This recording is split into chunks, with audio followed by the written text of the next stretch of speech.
Ma Mingyuan fell from a construction site and woke in heaven holding a spirit brick. A scarred supervisor forced the powerless mortal straight back into construction work. His dantian was empty, and only 72 hours of life remained. Then the celestial infrastructure system recognized his old construction worker experience. Its first quest required him to transport 10 spirit bricks. Success granted chi induction, a spirit root, and contribution points. Completed construction could now turn ordinary labor directly into cultivation progress. The mortal everyone dismissed finally had a path to survive heaven. Moments earlier, Ma Mingyuan had been working 38 floors above Earth when unstable scaffolding sent him falling. He reopened his eyes beneath the southern heaven gate, surrounded by immortals carrying jade tiles and celestial building materials. Supervisor Xiao Taihu controlled the labor crew with a jade whip and cared far more about the deadline than exhausted workers. An inspection was coming in 3 days, so even a newly arrived mortal was expected to match cultivators on the site. Ma Mingyuan quickly learned that ordinary workers lived at the bottom of heaven's construction hierarchy. His new co-worker Wang Shen explained that cultivators could carry several bricks while mortals struggled with one.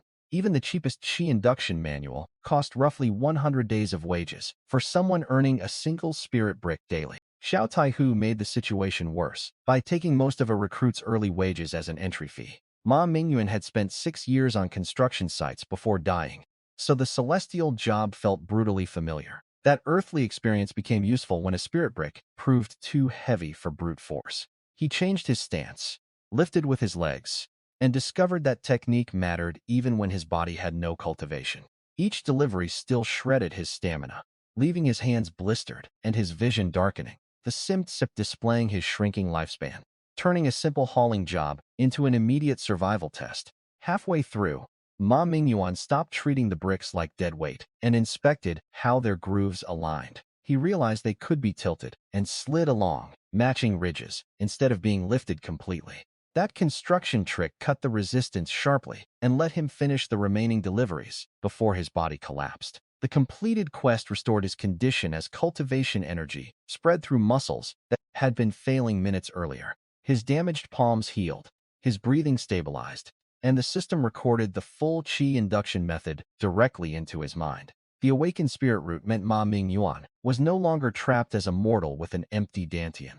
More importantly, the system had proved in its core rule through something he already knew how to do well. It did not hand him random power for existing. It rewarded completed infrastructure work with cultivation resources and specialized abilities. Contribution points formed a second resource, giving later tasks both rewards and penalties that could directly affect his progress. Before Ma Mingyuan could enjoy the breakthrough, another job appeared with a much harsher deadline. The southern heaven gate had 3 damaged steps that needed repair within only 2 hours. Success would grant the basic invincible Vajra body, a reward whose name alone promised a major defensive improvement. Failure would cost more contribution points than Ma Mingyuan currently owned. So ignoring the task was not an option. He headed toward the damaged staircase and found several veteran laborers already gathered around the shattered stone. The crew did not welcome a mortal newcomer, especially one claiming a repair task that could earn valuable merit. A scarred worker mocked his chances and treated the broken steps like a problem reserved for experienced celestial craftsmen. Ma Mingyuan ignored the hostility because the system deadline mattered more than winning an argument. His first life had taught him that damaged stonework should be inspected before anyone started swinging tools blindly.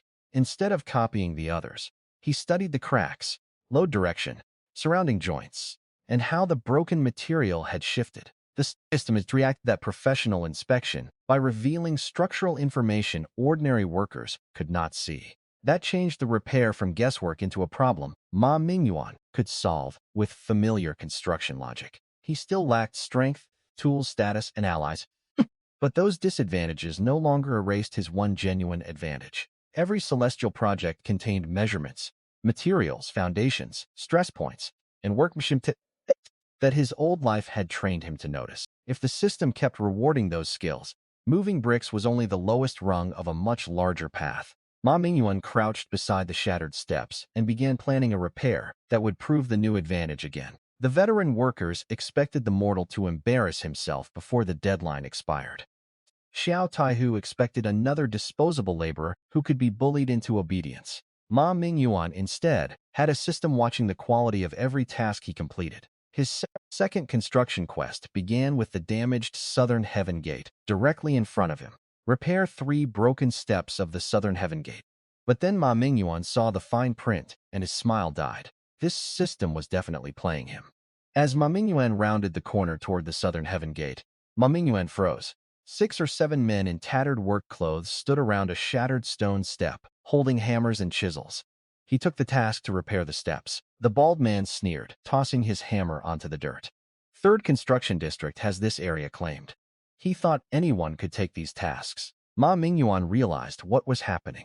The others were gripping their tools tightly, staring him down like a pack of wolves. The thin man continued, "Look, friend, each step repaired gives 3 points of immortal chi. So, that was the real prize for fixing this place." The system assigned the repair to Ma Mingyuan, while the bald veteran blocked his path and warned that celestial masonry demanded far more skill than hauling bricks. Ma Mingyuan stared at him for a moment. They had the numbers and the experience. Fighting them now was a losing move. Ma Mingyuan found a quiet corner near a shack and sat down, opening his status. Immortality 0. Remaining time 1 hour and 52 minutes. 8 minutes gone already. Ma Mingyuan took a deep breath and opened the breath induction art Ma Mingyuan just received. A thin thread of heat rose from his center, flowing through his veins. Chi in this place was thin, but the manual was the real deal. If Ma Mingyuan wanted to get stronger fast, Ma Mingyuan needed those rewards. Ma Mingyuan took a long detour, creeping up from the side behind a half-collapsed wall. The bald man's crew was still working, which is to say they were barely moving. Ma Mingyuan moved toward the third step, which was hidden from their line of sight by the ruins. It was ice-cold and shattered in the center. 3 slabs of greenstone, 1 bag of spirit sand mortar. The items appeared in his hands instantly. Drawing on his past life, Ma Mingyuan cleared the debris, applied the glowing mortar, and began fitting the new stones into place. 1 slab down, 2. Ma Mingyuan was drenched in sweat, his muscles screaming. He checked the time. 1 hour and 20 minutes left. His hand jerked, and Ma Mingyuan nearly dropped the 3rd stone slab right on his toes. Their faces were twisted with pure rage. When he saw the 2 steps Ma Mingyuan had already finished, his face turned a sickly shade of green. The task was assigned to him. The bald man lunged forward and grabbed him by the collar, hoisting him up. He let him hold him, but Ma Mingyuan kept his eyes locked on his. "Look, Ma Mingyuan would fix mine. Don't get in each other's way." The bald man let out a cold, jagged laugh. "This repair task only pops up once a month." One of his cronies stepped forward, cracking his knuckles. "Let's just break his legs and teach him a lesson he won't forget." He slowly raised his arm and pried the bald man's hand off his collar. Ma Mingyuan was here on an official system mission. They studied each other, hesitation flickering in their eyes. The bald man's face palled slightly before he finally let go. Before following, the thin man gave him a look that promised violence. Ma Mingyuan stood his ground until they disappeared around the ruins. Only then did Ma Mingyuan let his fists unclench. Ma Mingyuan looked down at the 2 finished steps and felt a small smirk tug at his lips. A notification pinged in his mind. It was the same eerie, unsettling energy Ma Mingyuan had felt coming from the ruins when Ma Mingyuan first crossed over into this world. Ma Mingyuan reached out to touch it, but the moment his fingertip brushed the edge of the crack, a bone-chilling frost surged up his arm. Ma Mingyuan yanked his hand back. A thin layer of black vapor clung to his skin before slowly evaporating.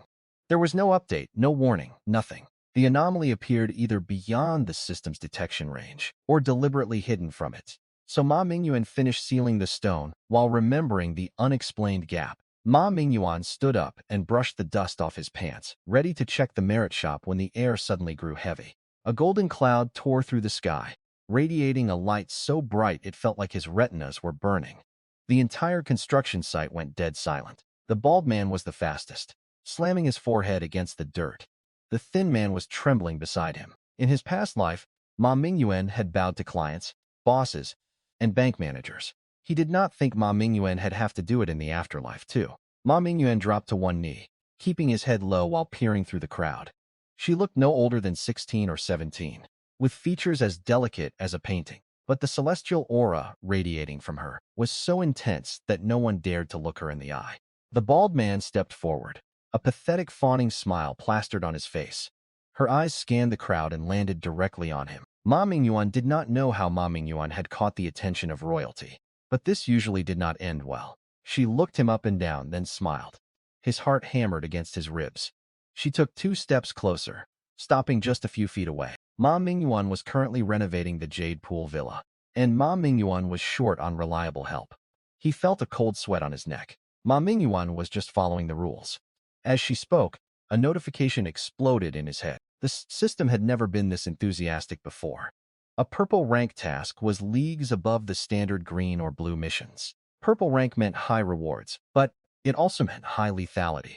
The bald man was green with envy, and Fatty Wong was frantically gesturing for him to say yes. She smiled casually, as if she were asking him to pick up groceries. The entire construction site went deathly quiet. The Spirit Beast Towers were where the heavens locked away ancient monstrous creatures. She wanted him to tear it down. Ma Mingyuan pretended to fear ruining the assignment, prompting Princess Chi to offer a large advance in merit points if he accepted her private task. Ma Mingyuan would even throw in a celestial artifact for protection. There was a dark green token carved with dense glowing runes. It pulsed with a faint rhythmic light. This thing was a literal lifesaver. She was a princess of the heavens, with thousands of immortal officials at her beck and call. As Ma Mingyuan hesitated, the system began to vibrate violently in his mind. Hidden task countdown starting. 10 seconds remaining. The system was dead set on screwing him over. Princess Chi watched him with a playful smile, dangling the token between her fingers. Ma Mingyuan needed to know the catch. She just rubbed the edge of the token with her thumb. Host is attempting to reject a hidden task. According to Heaven Labor Regulation Article 37, rejecting a designated task triggers the punishment mechanism. Rewards from the heavenly staircase repair will be revoked. Every bit of hard work Ma Mingyuan had put in since arriving here was about to be deleted. The countdown hadn't even finished, but Ma Mingyuan already knew the answer. The words felt like they were being squeezed out of his throat. The token felt warm, like polished jade. The moment his fingers closed around it, a golden light surged from the wood and vanished into his palm. Proceed to the rear mountain within 3 days to confirm the site and resource list. Nobody touches it. Because Ma Mingyuan would handle the paperwork, she interrupted. She pulled a scroll from her sleeve and handed it over. The specifications for the materials on this map looked suspiciously similar to the ones Ma Mingyuan had used to fix the heavenly staircase. Her eyes were clear and bright, like a typical rich girl planning a home renovation. But for a split second, Ma Mingyuan saw a flash of golden light in her gaze. She turned and walked away, her silken robes sweeping across the white jade steps, leaving a faint scent of flowers in the air. As soon as she was out of sight, the bald supervisor stomped over, his face green with jealousy. Anyone else would be knocking their head on the floor in thanks. Ma Mingyuan turned and headed back toward the work site. Fatty Wong caught up to him, his voice a frantic whisper. But that tower, Fatty Wong hesitated. They say a ferocious beast was locked in there years ago. It escaped, and the tower was sealed shut. The beast escaped, and then they sealed it. Nobody knows exactly what kind of beast it was, but the immortal guards in charge back then were punished severely. Ma Mingyuan's instincts warned of danger, but the system's 3-day deadline kept forcing him deeper into the rear mountain assignment. Whatever secrets were buried in that tower, Ma Mingyuan had to survive walking in before Ma Mingyuan could worry about walking out. Ma Mingyuan stood 100 meters away from the Spirit Beast Tower, hidden in the shadows. At first glance, it was a beautiful design. Pavilions, rockeries, flowing water. Back in his old life, when Ma Mingyuan was working construction, Ma Mingyuan had spent time with an old master who knew the secrets of ancient layouts. It was the eye of a seal. The 9 paths were spiritual chains designed to pin something down forever. He looked up at the tower. In the darkness, the structure seemed to pulse with a faint, sickly light, like something inside was still gasping for air. Princess Chi did not want a garden. The realization hit him like a bucket of ice water. His back went cold as Ma Mingyuan remembered the system's warning. The difficulty for this hidden mission was maxed out. One wrong move, and Ma Mingyuan was dead. The princess was forcing his hand. He forced myself to stay calm and studied the blueprints again. A small detail in the garden layout caught his eye. They matched the ancient patterns Ma Mingyuan had seen back on construction sites in his old life. The words made his own skin crawl. As then suggested, this array was designed to dissolve all spiritual energy. It was incredibly difficult to set up. Princess Chi was not building a garden. It was a dual-layer formation designed to both lock and dissolve spirit energy. Ma Mingyuan tucked the blueprints away and took a deep breath. He had already accepted the mission, and the system had locked his exit. Ma Mingyuan only had 3 days. He watched the Spirit Beast Tower. If Ma Mingyuan tore down half the tower and built the garden on top, the array would suppress the leaking energy immediately. Ma Mingyuan memorized every detail of the blueprints before hiding them in his robe. If she had a hidden agenda, Ma Mingyuan needed an escape plan. Suddenly, the system pinged in his ear. 2 days, 23 hours, and 59 minutes left. He marched toward the tower to check the spiritual fluctuations for myself. The pain lasted only seconds, but Ma Mingyuan was drenched in a cold sweat. A dull dark red light was pulsing from inside the tower. Ma Mingyuan watched that red light for 3 minutes until it finally faded into the dark. It felt like invisible hands were gripping the back of his neck. Whatever was inside was far worse than the princess had let on. Today's job was laying the foundation for the array. At the next site, a mustached supervisor handed Ma Mingyuan the material list and ordered him to mark every foundation position before construction resumed. Most of the extra was soul-suppressing sand, a dark red powder used to forcibly crush a spirit's energy. She was not even trying to hide her intent anymore. The mustache man paced nearby, rubbing his hands, clearly wanting to rush him. Every time he opened his mouth to complain, Ma Mingyuan shut him down with a single look. By noon, the site felt like a furnace. He finished the last line and stood up, but his vision went black for a second. Ma Mingyuan turned to see an old man sitting on a stone block in the corner. He was puffing on a tobacco pipe and smiling at him. He wore tattered gray robes and had a face full of wrinkles, but his eyes were bright like 2 little flames. Ma Mingyuan remembered seeing an old man napping in the guard shack yesterday. He squinted, blowing a cloud of smoke into the air. Ma Mingyuan built a few palaces in the heavens back in the day. Then Ma Mingyuan offended someone important and got sent to watch gates. An elderly worker quietly claimed he admired Ma Mingyuan's workmanship and hinted that the tower project involved more than simply finishing another construction job. He pointed toward the foundation lines Ma Mingyuan had just finished drawing. According to the blueprints, this section was supposed to be a straight line. It would mess with the entire load-bearing structure. If the foundation stayed straight, the energy would flow directly into the core of the spirit-dissolving array. But if Ma Mingyuan added those curves, the flow would be interrupted. He would be creating breakpoints.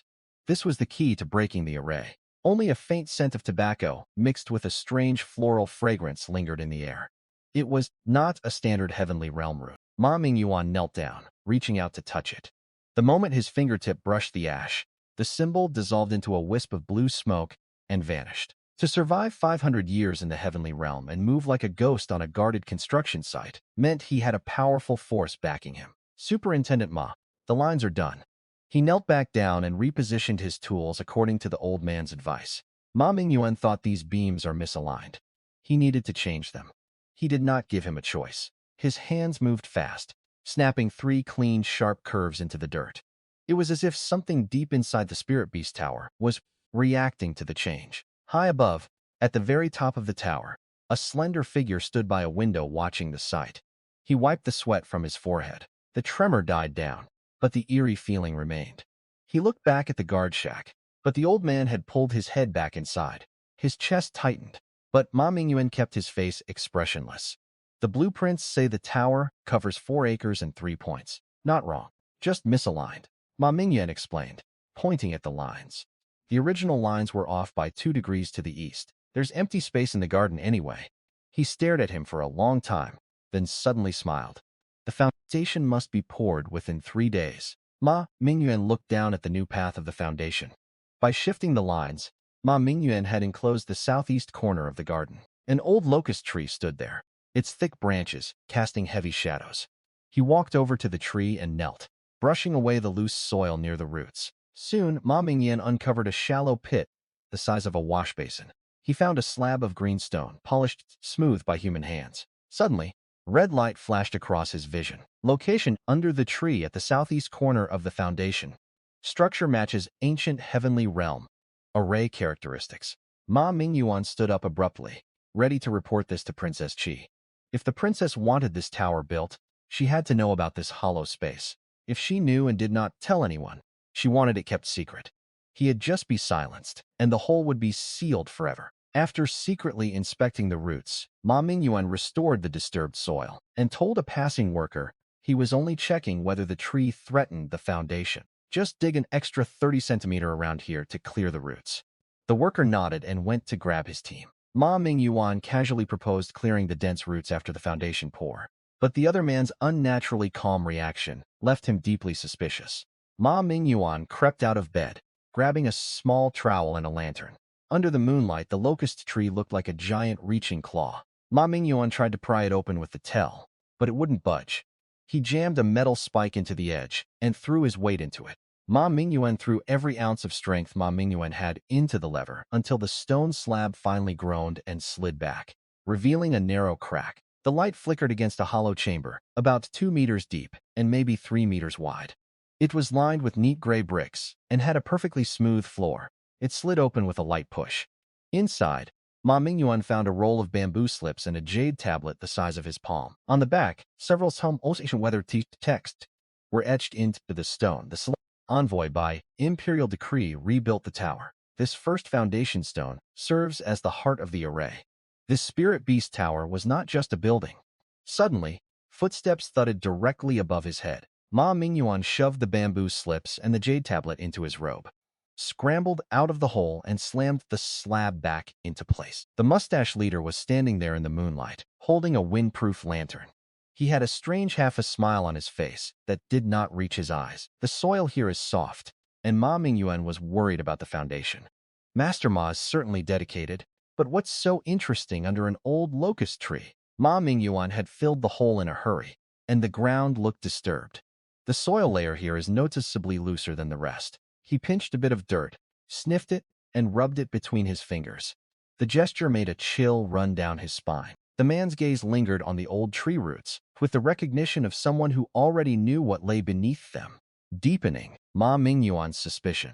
Ma Mingyuan walked away at a steady pace, trying to look natural. Behind him, he just stood there staring at the dirt. Back in the barracks, Ma Mingyuan leaned against the door and let out a shaky breath. The jade tablet was pressing painfully against his ribs. It was a woman's voice, clear with a hint of a lazy drawl. He shoved the jade under his pillow and pulled the door open. Princess Chi stood there in a moon-white dress that swayed in the night breeze. She was holding a stone container. Ma Mingyuan was even more confused. He's a supervisor, but Ma Mingyuan was the princess. Princess Chi arrived at Ma Mingyuan's cramped room, carrying sweet soup, but the midnight courtesy only made his instincts warn that something was wrong. When Princess Chi visited his cramped quarters, Ma Mingyuan defended the ordinary sight conversation and avoided touching the food she had brought him. After an uncomfortable silence, Princess Chi casually mentioned Ma Mingyuan's repeated visits near the Spirit Beast Tower, revealing that his movements had already been noticed. Her tone was light, like a casual question, but her eyes were locked onto mine. He scratched his head, acting puzzled. Ma Mingyuan thought there's a hollow space. He actually just ran into Supervisor Zhang and told him about it.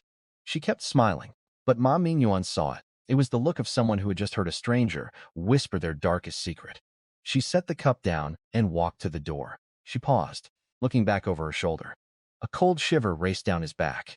He was just a guy who moves bricks. Ma Mingyuan shut the door and stood there, his palms slick with sweat. He walked to the bed and pulled the jade tablet from under the pillow. There was a deep crack on the back now, a crack that looked like it had been forced open from the inside. Ma Mingyuan lay on the bed, staring at the ceiling, his breathing steady as if Ma Mingyuan were asleep, but his hand was inching toward the jade. Ma Mingyuan stepped onto the floor barefoot, holding his breath and pulled on his clothes. He crept out of the barracks, moving like a ghost. Several heavy stone slabs had been laid over the spot, pinned down tight. The fact that they'd covered it so perfectly proved Ma Mingyuan was right. Ma Mingyuan tried to pry one up, but it wouldn't budge. He frowned and reached into his pocket, his fingers brushing against the cold, cracked jade. The cracks were spreading fast, reaching toward the edges like a spiderweb.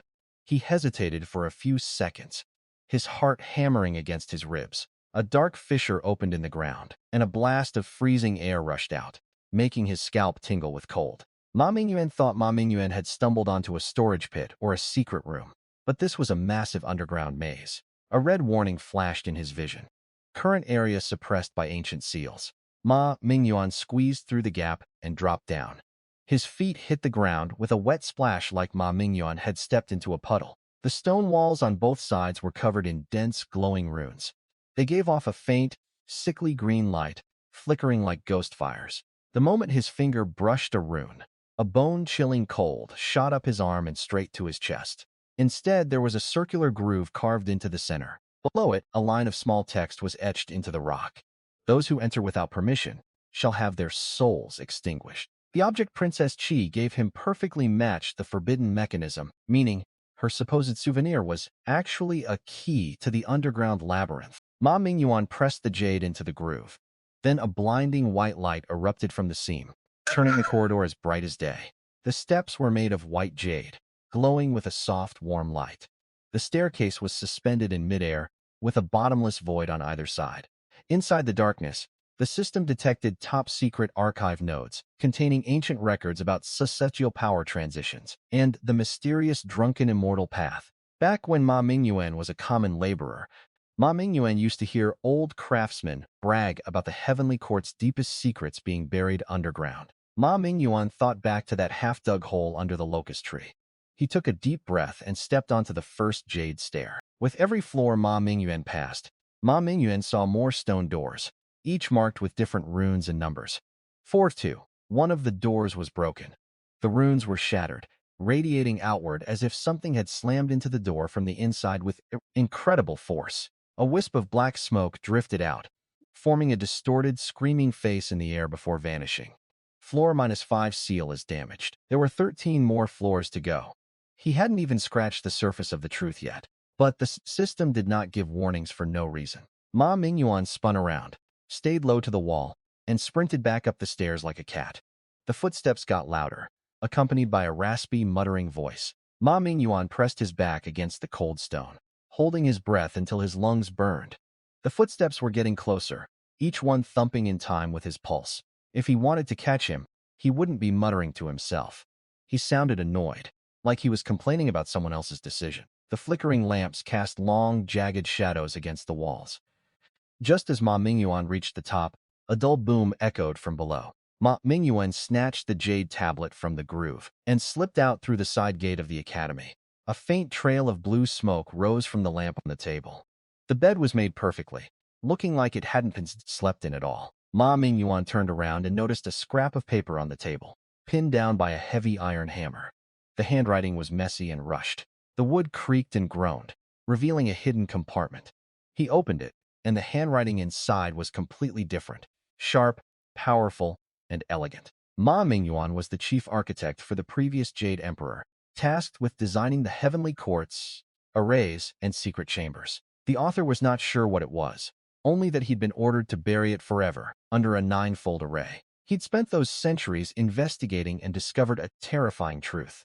The person who ordered the seal was not the Jade Emperor. That seal, if it breaks, the entire heavenly court will collapse. The last line was written with such force the brush had nearly torn the paper. All she needs is a key to open the seal. He stared at those words, his palms slick with cold sweat. Ma Mingyuan shoved the letter into his tunic, flipped the bedboard back into place, and ducked behind the door. A cold mechanical voice called out. Ma Mingyuan reached into his pocket and felt the sharp edge of the jade tablet. Ma Mingyuan pushed the door open, forcing a dumb, honest grin onto his face. 3 heavenly soldiers in gold armor stood there. Leaving the abandoned shack, Ma Mingyuan kept wondering how the ancient letter had survived, and whether Princess Qi knew the missing thing. Old man was gone. He looked up, and his pupils constricted. It was the old gatekeeper's face, but his eyes were different. They were not cloudy or vacant anymore. She's been waiting for this day for 700 years. Before Ma Mingyuan could respond, he turned and vanished into a nearby stone statue. Ma Mingyuan started walking, but suddenly the letter in his shirt felt like a hot iron against his skin. The soldiers were losing their patience. The princess had been waiting 7 centuries. It all pointed to one thing. But refusing an order from a princess was a death sentence. She wore a simple white dress, her hair flowing over her shoulders. She looked elegant and kind, but looking at her now made his skin crawl. Ma Mingyuan started directing the craftsman to dig, but Ma Mingyuan was not focused on the work. He kept watching her out of the corner of his eye. She stood nearby, watching his every move with an intensity that felt like greed. This was the first time the system had upgraded since Ma Mingyuan arrived. A progress bar appeared in his vision, moving at a snail's pace. 1%, 2%. After a grueling hour, it finally hit 100%. The systems, explained Ma Mingyuan, could now use his intent to scan any structure within a 100 meters, including hidden compartments, secret passages, and traps. The solid stone walls and pillars became transparent.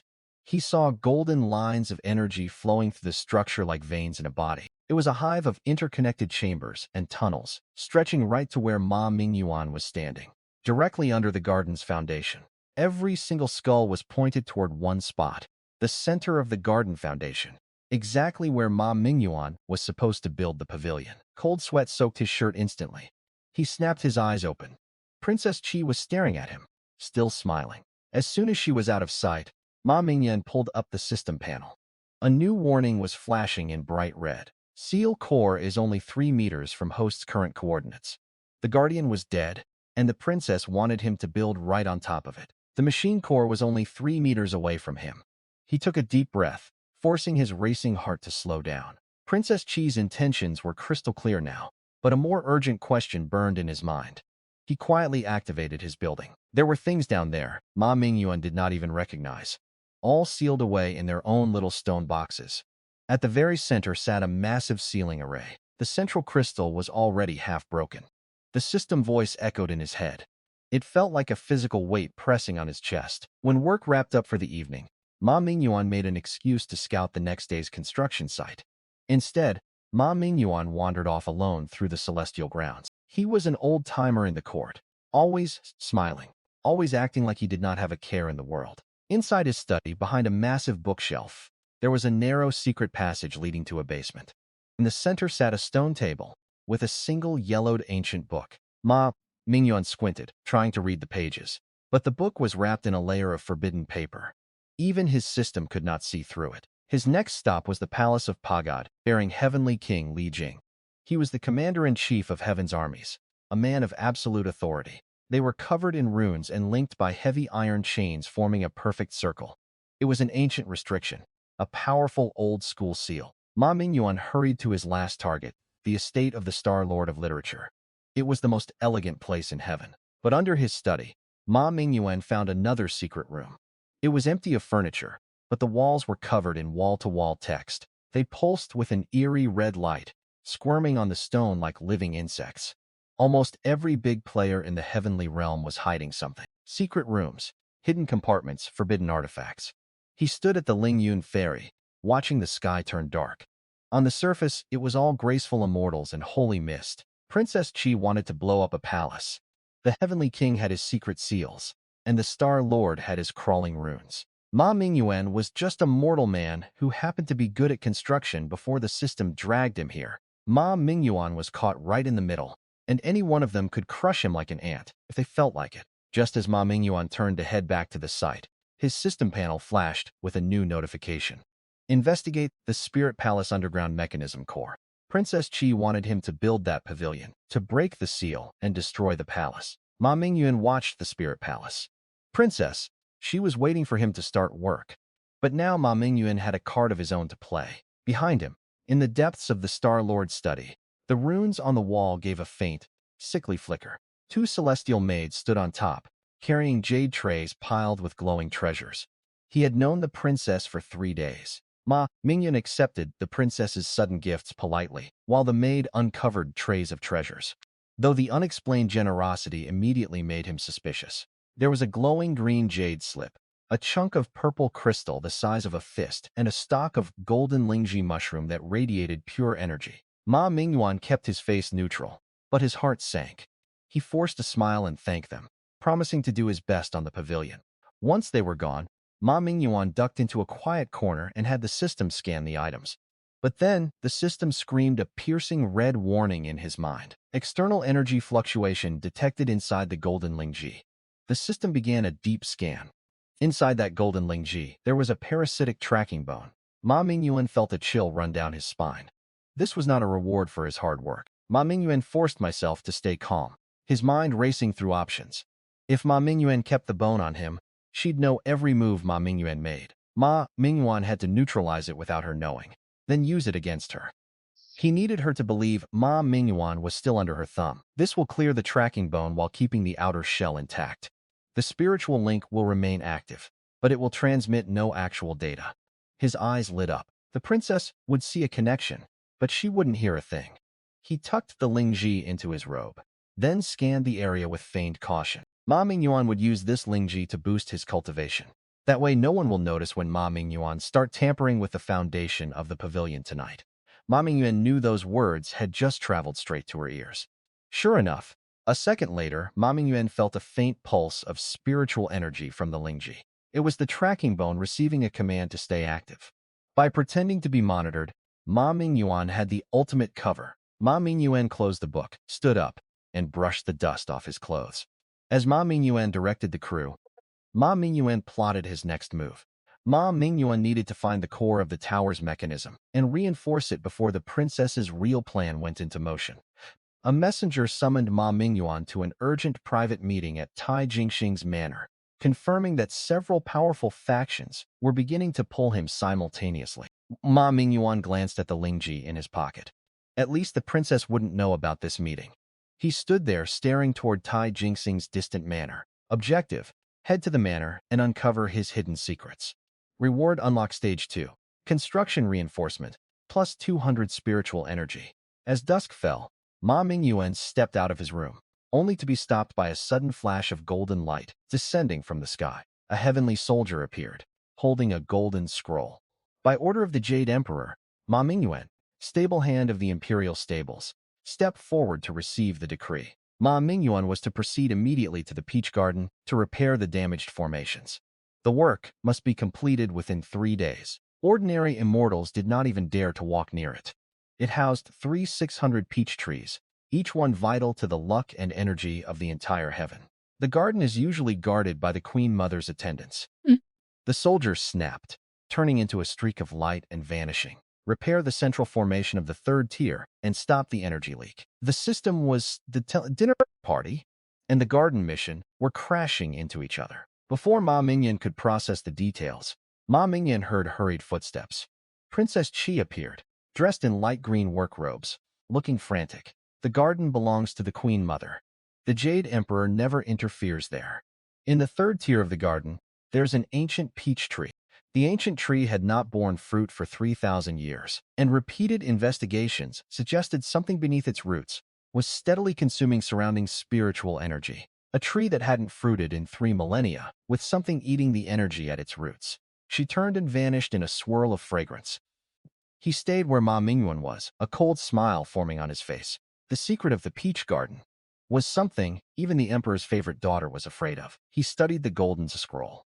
Then toward Tai Jinx's manor. Abnormal energy detected in the 3rd tier of the peach garden. He had to use the system just to survive a level 3 threat. A level 4 danger was a death sentence, but Ma Mingyuan could not disobey the emperor. The weight of the secrets around him, growing heavier with every step. Ma Mingyuan hadn't walked more than a few steps when a dull roar like muffled thunder shook the sky. In the swirling light, Ma Mingyuan saw the faint, shimmering shadow of a dragon circling the peak. The jade token Ma Mingyuan had scavenged from the tunnel beneath the stables was growing hot against his chest. He did not wait to hear more. Ma Mingyuan pushed through the crowd and sprinted toward the garden. The heat from his token began to cool, but a lingering warmth remained, a silent warning. 2 heavenly guards stood at the entrance, whispering urgently. The guards took one look at it and stepped aside, their expressions grim. The guard on the left paused and lowered his voice. The ancient peach tree, in the deepest part of the 3rd tier. That was exactly where Princess Qi had warned him not to go. The peach garden was a maze of heavy branches and thick fragrance. The first 2 tiers were lush, filled with blooming flowers and sweet air. But the moment Ma Mingyuan crossed into the 3rd tier, the temperature plummeted. It was a graveyard of ancient wood. He followed the stone path for 15 minutes until Ma Mingyuan reached a clearing. Faint glowing runes were etched into the trunk. They looked less like they were carved, and more like they had grown out of the wood itself. A screen flickered into his vision. Description: this seal connects to the subterranean dragon veins of the heavenly court. This tree was a seal for the heavenly court's lifeblood. It was the same energy Ma Mingyuan had felt from the token in the stables. Out of the corner of his eye, Mingyuan saw a shadow flicker in the bushes to his right. He acted like Ma Mingyuan hadn't seen a thing. The soil was rock hard, untouched for centuries. As Ma Mingyuan dug deeper, his trowel hit something solid. Buried under the roots was a black jade plaque, no bigger than his palm. It was covered in the same glowing runes as the tree. For a split second, Ma Mingyuan was not in the garden anymore. He saw a massive golden dragon bound by heavy chains, trapped in a dark underground palace. Ma Mingyuan pulled his hand back, sweat dripping down his forehead. There was a dragon, or at least the core of the dragon veins, sealed under this tree. Knowing someone might be listening, Ma Mingyuan loudly blamed the tree's condition on poor nourishment, while quietly restoring the soil and planning his next move. Ma Mingyuan left the exposed roots with 3 urgent questions: who sealed the dragon veins, what the emperor knew, and whether Princess Chi's warning was genuine. Ma Mingyuan had to find a way to study that plaque without being seen. He knelt back down and hugged the trunk, pretending to channel spiritual energy. Ma Mingyuan scrambled back as the bark of the ancient tree split open. A blinding beam of golden light shot out of the crack, heading straight for his face. Ma Mingyuan barely made it back to his cramped quarters. The system voice was sharper and more urgent than Ma Mingyuan had ever heard it. Energy leakage rate increased to 12%. If the damage continues, a total collapse of the 3 realms' spiritual balance will trigger within 72 hours. Golden veins of light stretched out from the 3rd tier of the Peach Garden, connecting to the 36 main palaces of heaven. Dark red energy was seeping out of it, like blood from a ruptured artery. The dragon veins maintain the order of the 3 realms, the system explained. Ma Mingyuan thought of Princess Chi. He thought of her beautiful clear eyes, and her voice telling him she would never hurt him. She wanted the collapse of the entire heavenly realm. He gritted his teeth and pulled the black jade tablet from his waist. Now, as Ma Mingyuan gripped it tight, Ma Mingyuan could not feel a single ripple of spiritual energy coming from it. Prolonged contact will erode the holder's spiritual roots. His hand shook. He nearly dropped the damn thing. No wonder Princess Chi wanted his help. She could not touch this object herself, so she found a scapegoat. 3 conditions must be met, the system stated. A deity must willingly sacrifice their own spiritual roots to patch the crack with their source energy. Sacrificing spiritual roots meant becoming a useless. Yes, the system continued. This was not a job for a guy who just moved bricks for a living. The heavens were full of powerful beings, but those experts were likely being watched, or worse, by the princess's people. He was strong, at least at the mid-heavenly immortal stage. But if the princess could mobilize the Jade Emperor's own guards, a lowly official like Old Wang had probably been bought off already. Now Ma Mingyuan had the tablet, and Ma Mingyuan knew the secret of the dragon veins. He shoved the jade tablet into his robe and took a breath. A midnight visitor turned out to be Xiao Lu from the Night Watch, immediately alarming Ma Mingyuan. Because the 2 workers normally had almost no contact, Xiao stood there with a grin, holding a jar of wine. He had been in the Night Watch for years and never dared go deep inside. His eyes had a strange, hungry glint. The Night Watch guys never invited people for drinks, especially not at midnight. He remembered the princess's words. His hand drifted toward the short blade at his waist, but Ma Mingyuan forced a smile onto his face. He actually found something really interesting in the garden today. Xiao's eyes flicked toward his chest where the tablet was hidden, his grin widening. In that heartbeat, Ma Mingyuan drew his blade and drove it toward his lower back. He blurred out of the way, dodging the strike entirely. He spun around, his smile replaced by a mask of cold murder. Ma Mingyuan backed up, his hand gripping the jade tablet through his clothes. If it came down to a fight, Ma Mingyuan had destroyed this thing before Ma Mingyuan died. Xiao's reaction confirmed that Princess Chi had been testing Ma Mingyuan's intelligence, and he ordered the mortal to meet her again at dawn. Deep within his dantian, Ma Mingyuan saw it. His back was instantly soaked in cold sweat. Ma Mingyuan had lived 18 years and never knew that thing was inside him. But Xiao's eyes told him he was not bluffing. Ma Mingyuan stood there paralyzed, watching his silhouette disappear. His fingers tightened around the jade tablet. Xiao had called it the Dragon Vein soul-locking tablet, not with that seal inside him. He could not even sense the seal fully, let alone break it. He closed his eyes and focused again. Deep in his spiritual sea, the golden rune flickered. He tried to hit it with his chi, but the chain did not budge. With his current cultivation, Ma Mingyuan could not touch that seal. In 72 hours, the 3 realms would fall into chaos. Xiao's information suggested Princess Qi was secretly undermining the heavenly foundations, forcing Ma Mingyuan to question whether she acted alone or with other conspirators. He showed up right after Ma Mingyuan got the tablet, before Ma Mingyuan could even examine it. He even knew about the seal. Princess Qi had let him find those blueprints on purpose. He was just a low-level cultivator who had been in the heavens for 1 month. Ma Mingyuan was weak, barely able to hold his own against a common foot soldier. He could not just sit here and wait for death. The entire southern Heaven Gate area was silent. He remembered the key nodes of the dragon veins marked on that blueprint. Ma Mingyuan needed to see for myself if they were truly being destroyed. He looked back several times. Nothing.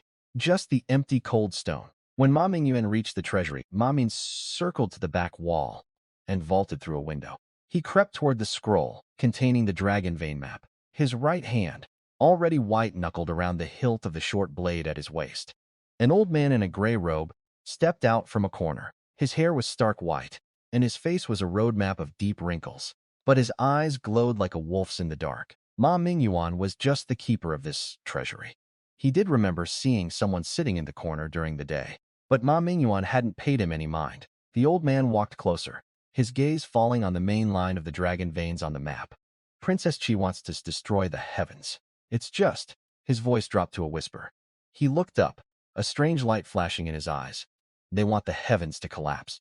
The emperor is obsessed with his own cultivation and ignores the government. The soldiers are underpaid, and low-level cultivators like us can't even get a drop of soup. Soldiers bullying the weak, rigged examinations, corruption everywhere. Even a miserable job like guarding the gate required a bribe to secure. He pointed to the fractured core of the dragon vein on the map. Once the vein snaps, the spiritual energy of the three realms will wither. The arrays protecting the heavens will crumble.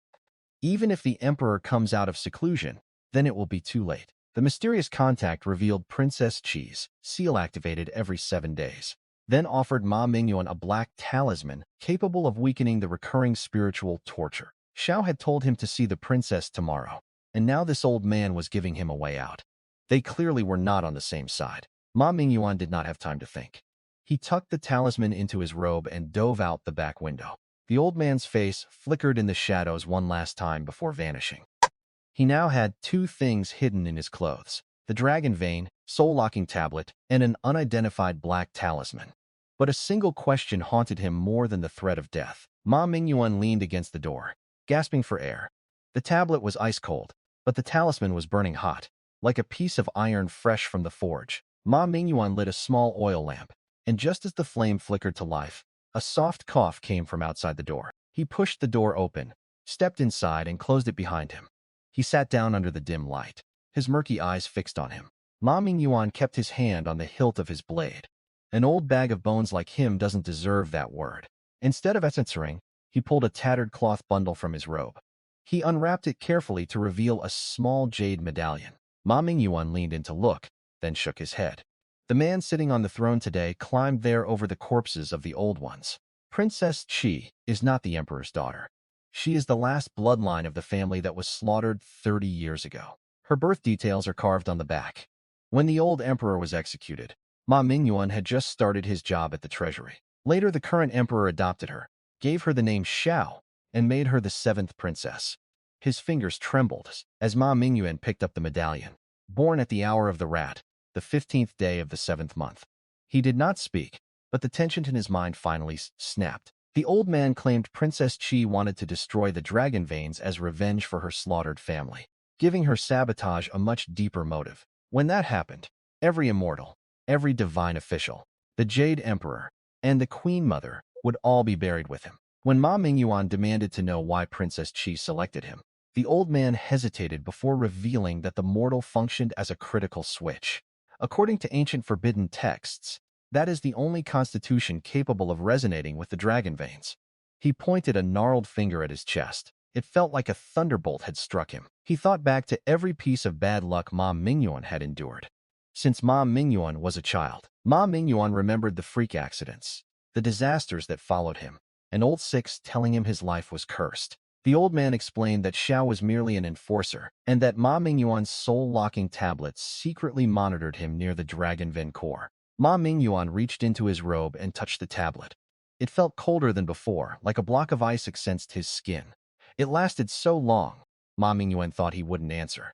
Because 30 years ago, Ma Mingyuan was the sentizer into that fire. Ma Mingyuan thought that hatred would fade with time, but Ma Mingyuan was wrong. He opened his eyes, and Ma Mingyuan saw a glint of tears. She brewed that hatred into a 30-year plan for vengeance. He gripped the black jade medallion, his palms slick with sweat. The corner of the old man's mouth twitched into a strange crooked smile. But that talisman, it can't do the job completely. He felt a surge of suspicion. Fully breaking the seal required a second white talisman held by Princess Chi's former wet nurse, giving Ma Mingyuan another hidden target to locate. Ma Mingyuan did not know, but Ma Mingyuan knew she's still alive. He walked toward the door and gave him one last look. With that, he pushed the door open and vanished. A cold wind howled through the open doorway, making the oil lamp flicker on the verge of death. Ma Mingyuan looked down at the black jade in his hand, the birth details glinting in the dim light. Tomorrow, Ma Mingyuan had to find old Sick Xiao. On the ground lay a yellowed strip of cloth. There were 3 words written on it in dark red. The wind shrieked, snapping the bloody cloth in his hand. It looked like it had been written in a desperate rush. The old gatekeeper story had sounded sincere, full of regret, and a desire for atonement. Just as Ma Mingyuan was deciding to play along with the princess and keep building, someone stepped in to flip the board. The old man claimed he saved the princess 30 years ago. He was a loyalist to the old dynasty, full of guilt. Unless this was the emperor's game all along, a cold realization washed over him. He was the master of the 3 realms. The emperor needed her to do this. He wanted her revenge to trigger the dragon veins for some bigger purpose. Ma Mingyuan thought Ma Mingyuan was a pawn being used by the princess. Now, it looked like the princess herself was just a bigger pawn on a much larger board. The old man's confession was probably just another act scripted by the emperor to make him doubt her and push him down a specific path. Ma Mingyuan stood up and paced the small room, forcing myself to breathe. The emperor was letting it happen for his own reasons. And the person with the bloody note was warning him not to be a fool. Ma Mingyuan sat back down and closed his eyes. Up until now, the system had only given him menial tasks. But that was because his level was too low. Now that Ma Mingyuan had reached the middle stage of Foundation establishment, Ma Mingyuan should have more access. Host has reached the middle stage of Foundation establishment. The dragon veins of the heavens carry the spiritual rhythm of the 3 realms. The host must find the complete method of repair before the veins are fully compromised. Ma Mingyuan thought the system was just going to make him keep laboring, but it had just handed him a lifeline. If Ma Mingyuan found the way to fix them, Ma Mingyuan could jump off the chessboard entirely. The birth characters carved onto the jade medallion were still crystal clear. Xiaolu's fate-altering charm imitated the aura of a cursed Lone Star identity, allowing Ma Mingyuan to remain near the dragon veins without immediate suspicion. The old gatekeeper had claimed Xiaolu was just an executive, a tool. He only half believed him, but Xiaolu was his only real lead. It was the essence of the 3 realms, the very thing every power in heaven was fighting to control. Ma Mingyuan had become the stubborn piece, refusing to move where the hidden factions wanted, while heavenly patrols continued outside the barracks. Ma Mingyuan blew out the oil lamp and lay down. His fingers tapped the edge of the jade medallion as Ma Mingyuan rehearsed the plan in his head. Not for the system and not for the emperor, just for myself. Just as Ma Mingyuan was drifting off, a faint sound came from outside. The moonlight hit the fragments, revealing a few jagged words. He had literally just decided to go see him, and now he was gone. Someone had shattered it with spiritual energy. The handwriting was shaky and crooked, like a final, desperate message written in a hurry. Only the rustle of sycamore leaves and the distant tolling of a bronze bell disturbed the air. Nobody was watching him, or so it seemed. If this system or some hidden hand was pulling the strings, they wouldn't just let him find this by accident. These clues were being fed to him. The next morning, before the sun had even fully risen, a sharp knocking at his door woke him up. He sat up, rubbing his aching temples. Spent the whole night trying to connect Xiaolu's death to the old gatekeeper. After a quick wash, Ma Mingyuan followed the young immortal official through the clouds. Master Ma, the princess seems to be in a good mood today. Princess Chi was suddenly being friendly right after Xiaolu turned up dead. So, the princess's household did not know him. He was just an old veteran guarding the southern heaven gate.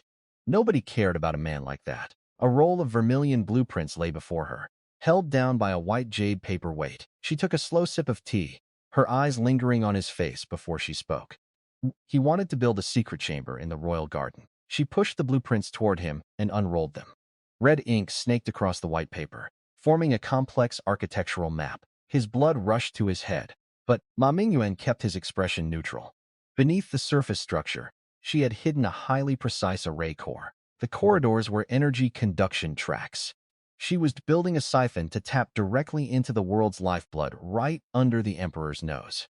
Ma Mingyuan looked up, putting on his best clueless worker face, and scratched the back of his head. Princess, it's very complicated.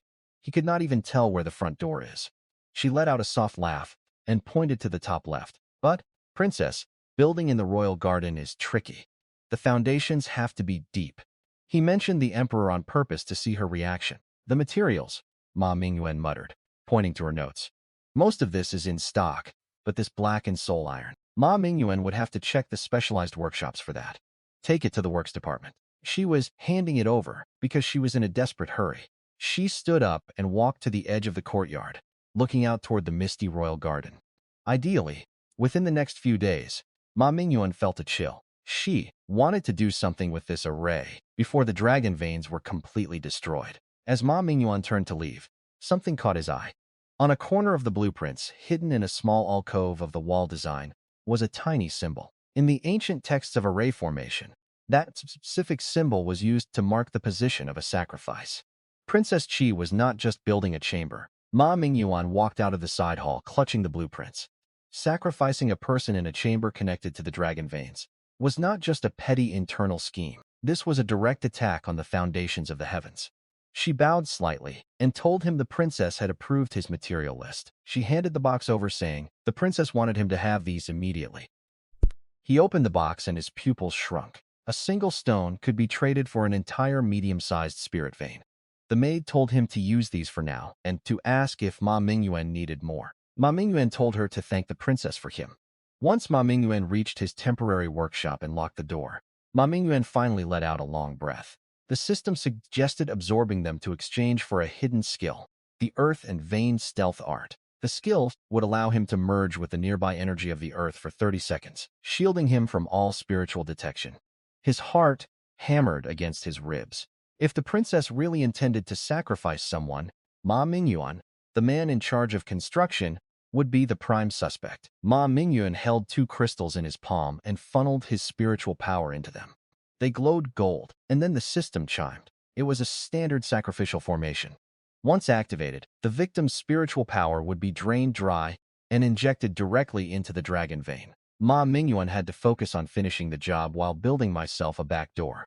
As soon as Ma Mingyuan entered the hidden chamber, a chill hit him. He'd been in the trade for 600 years, and he knew a giant spirit array should flow from the outside in. These runes were reversed in several places. He opened his mouth to argue, but then just nodded and went back to work. Ma Mingyuan scanned the area of the room. This place would soon become a hidden altar, and Ma Mingyuan was the blade being pushed to the front. Ma Mingyuan walked out of the frowning and nearly collided with someone. He told him someone had reported him for embezzling materials. A warehouse inquiry revealed that Ma Mingyuan's movements were already being monitored, forcing him to toss Tistan Princess's unregistered supplies as personal cultivation gifts. Ma Mingyuan told him if he did not believe him, he could go ask her himself. He did not expect him to use the princess as a shield so boldly. Ma Mingyuan watched his back, his eyes turning cold. The princess's side was not a united front. People were already looking for a way to trip him up. The next morning, Ma Mingyuan arrived at the site before dawn. The location for the secret chamber was beneath a ruined side hall. 3 mi from the Jade Garden. Not even the celestial cranes bothered to look at it. But 30 feet down, a formation that could shake the foundations of the heavens was waiting for him. Ma Mingyuan led 2 laborers to clear the debris and lift a heavy floor tile, revealing a dark stone staircases. There were old, faded runes etched into the rock, blurred by time, but still there. Princess Qi did not just want a new array. She wanted him to layer her new lethal runes directly over these ancient ones. She was not building a new array. Ma Mingyuan knelt on the cold stone, spreading out the blueprints to hide his true intentions. Every branch was covered in tiny, precise nodes. One wrong scratch, and the whole place would go up in flames. He pointed to the area around the central pedestal. As they started working, Ma Mingyuan pretended to measure the floor. In reality, Ma Mingyuan was sending his spiritual energy deep into the rock. If the princess intended to sacrifice someone here, feeding their blood into that central vein, the power generated would be enough to shatter the very foundations of the heavens. Near the entrance at the top of the stone stairs, a faint shadow darted past. It was not a laborer, and it was not a guard. It's too dark to see a thing. No one answered. If there was one thing Ma Mingyuan had learned in the heavens, it was that nobody was an idiot. Princess Qi might be hiding this project, but that did not mean others were not watching her. Old Kai's warning about the materials was not just gossip. Ma Mingyuan stopped directly under the entrance and glanced up. There it was, a tiny sliver of white fabric caught on the edge of the stone. In the heavens, plenty of officials wore white, but the quality of that silk and the way they were positioned, perfectly hidden from anyone below, gave them away. That old fox, the great white star, ran the heavens' internal affairs. If they were watching him, it meant the princess's secret was already leaking. Ma Mingyuan shook the blueprints violently, making sure the paper rattled. Building a secret chamber in a place with such chaotic energy, the runes won't even stick. Ma Mingyuan stumbled over a loose rock, let out a yelp, and watched as the blueprints flew out of his hand. Ma Mingyuan stood there for a few seconds looking devastated and let out a string of curses. To them, Ma Mingyuan was just a clumsy, overwhelmed foreman who had just delayed the project by days. Half an hour later, Ma Mingyuan was standing in Princess Qi's study. Ma Mingyuan kept his head down, looking pathetic. It was too dark in the chamber. Ma Mingyuan had to redraw them. She let out a cold, sharp laugh. She stared at him for a long time, her eyes like daggers. Finally, she hissed through gritted teeth. Ma Mingyuan bowed low and backed out of the room. The moment Ma Mingyuan turned the corner, the fear vanished from his face. As Ma Mingyuan walked back to his workshop, Ma Mingyuan noticed a white crane perched on a nearby roof, tilting its head to watch him. Ma Mingyuan sat at his desk, but Ma Mingyuan did not reach for the blueprints. A hidden path through the tower that bypassed every single trap and run node. The princess had ordered him to build a back door for his own escape. A piece of junk Ma Mingyuan had shot when Ma Mingyuan first arrived. One leg was shorter than the others, propped up by a piece of broken tile. The princess had mocked him for keeping it, but Ma Mingyuan had a reason. Reaching inside, his fingers brushed against something cold and metallic. It was a small, pitch-black token, no bigger than his thumb, covered in microscopic carvings. This was not just a job. A white-haired laborer had shoved this token into his hand when Ma Mingyuan first arrived at the southern heaven gate. At the time, Ma Mingyuan thought it was just a generic ID tag for the construction crew, so Ma Mingyuan tossed it into his workbench and forgot it existed. The moment Ma Mingyuan gripped it, his head rang with a sharp buzz. His vision blurred and text flickered into existence before his eyes. System notification. Engineering supervisor permissions unlocked. The architectural token could project three-dimensional structural maps directly into Ma Mingyuan's mind, revealing basements, underground passages, secret tunnels, and concealed rooms. It felt like one of his eyes had been grafted directly into the skeleton of the entire palace. They were not dead objects anymore. Ma Mingyuan took a deep breath and closed his eyes. Lines of light streaked through his consciousness, weaving together to build a massive complex model of the celestial palace. The exact number of steps before the Hall of Supreme Harmony. The precise overhang of the Cloud Palace seat. The depth of the Jade Pool. One led to the Jade Pool, one to the Alchemy Lab, and the longest one stretched directly beneath the Hall of Ling Sha. Ma Mingyuan opened his eyes, his palms slick with sweat. One was hidden under a lotus pond, another inside a crevice in a rock garden. The last one sat under an unremarkable wall, covered by a green stone slab. On that slab sat a rusted copper lock. Ma Mingyuan had swiped it from a scrap warehouse when the old construction team was disbanded. The teeth of the key matched the grooves of that lock perfectly. The shock on his face melted into a calm, steady smile. He picked up his escape map. Ma Mingyuan was heading into the veins of the palace itself. He studied the hidden compartment in his workbench and slid the board back into place. A secret compartment, a supervisor's token, and 3 hidden tunnels. It felt like someone had left these pieces for him to find. The water in this heavenly court was much deeper than Ma Mingyuan had imagined. Princess Xi's sharp voice cut through the air from the side hall. His gaze stayed on the blueprint. He finished the 3rd layer of green bricks for the secret chamber's floor and wiped the sweat from his brow. On the surface, it looked like a normal stone room, but every brick hid a triple-layered mechanism. One wrong move and the whole place would lock down. Princess Chi arrived in silver battle armor with 4 golden guards carrying a covered iron cage, immediately turning the quiet doorway into a threatening inspection. A low, heavy breathing came from inside, vibrating with a pressure that made his skin crawl. He brought a guardian beast from the celestial stables to watch the entrance. It was pitch black with 6 eyes staring directly at him. Dark red flames burned in those eyes, and its corrosive saliva hissed as it hit the iron bars. A hunter that could swallow anything. If it lost control, it wouldn't just wreck this hall. It would tear down the southern heaven gate. Princess Chi ordered Ma Mingyuan to place the dangerous creature's nest directly at the entrance, turning the beast into another layer of surveillance around the site. Ma Mingyuan kept his face blank, but inside Ma Mingyuan was cursing. The beast was clearly under a constraint spell to watch the room. Once she was gone, his face darkened. A hellhound's sense of smell was legendary. It could sniff out underground air currents from miles away. If the princess ordered a search of the secret chamber, that hellhound would sniff out his hidden supervisor's token and the blueprints in seconds. That beast had the combat power of 10 of him combined. As Ma Mingyuan racked his brain for a solution, his hand brushed against the system panel in his robe. A notification flashed in his mind. It was a reward Ma Mingyuan had received for finishing the 3rd layer of green bricks, a beast-taming charm. It only lasted for 6 hours.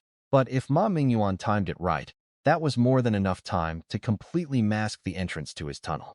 Ma Mingyuan rubbed his hands together, plastered a submissive smile back onto his face, and walked toward the cage. 6 glowing red eyes locked onto him simultaneously. Ma Mingyuan knelt by the cage and started tapping on the floor, acting like Ma Mingyuan was adjusting the padding for its bed. The middle head rose high, its wet nose twitching, as it caught a whiff of something unusual.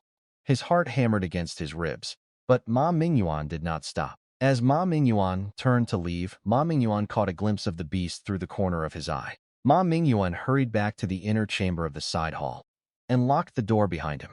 He seized against the wood, letting out a long, shaky breath. Through the window, Ma Mingyuan could see the brightly lit Lingsha Palace in the distance. Princess, she thought a hellhound was enough to keep him in check. Ma Mingyuan could not relax yet.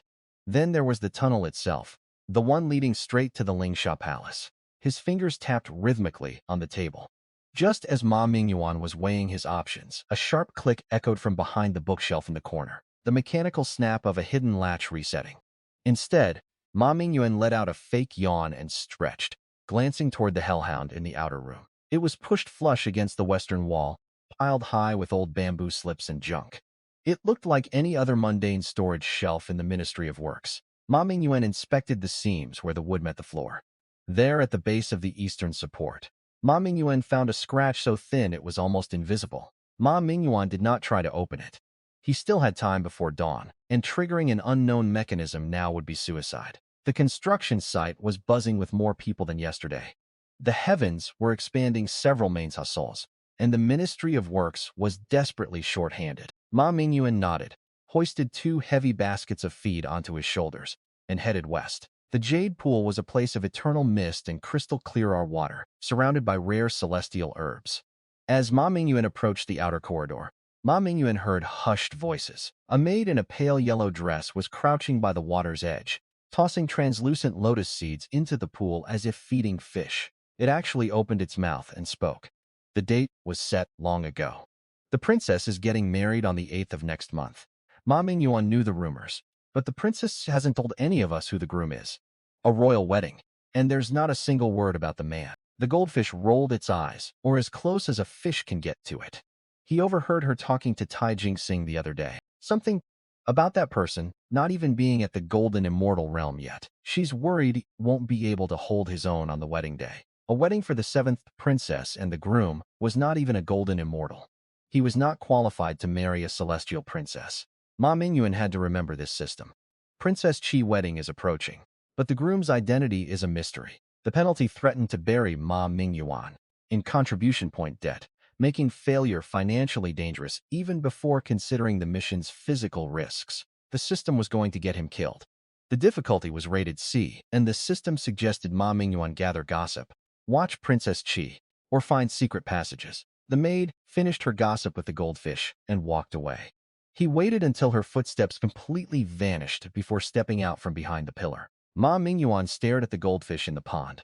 It stared back with its bulging round eyes. Ma Mingyuan reached into his sleeve and pulled out some leftover pastry crumbs from breakfast, tossing them into the water. The goldfish gulped down a few and nodded with satisfaction.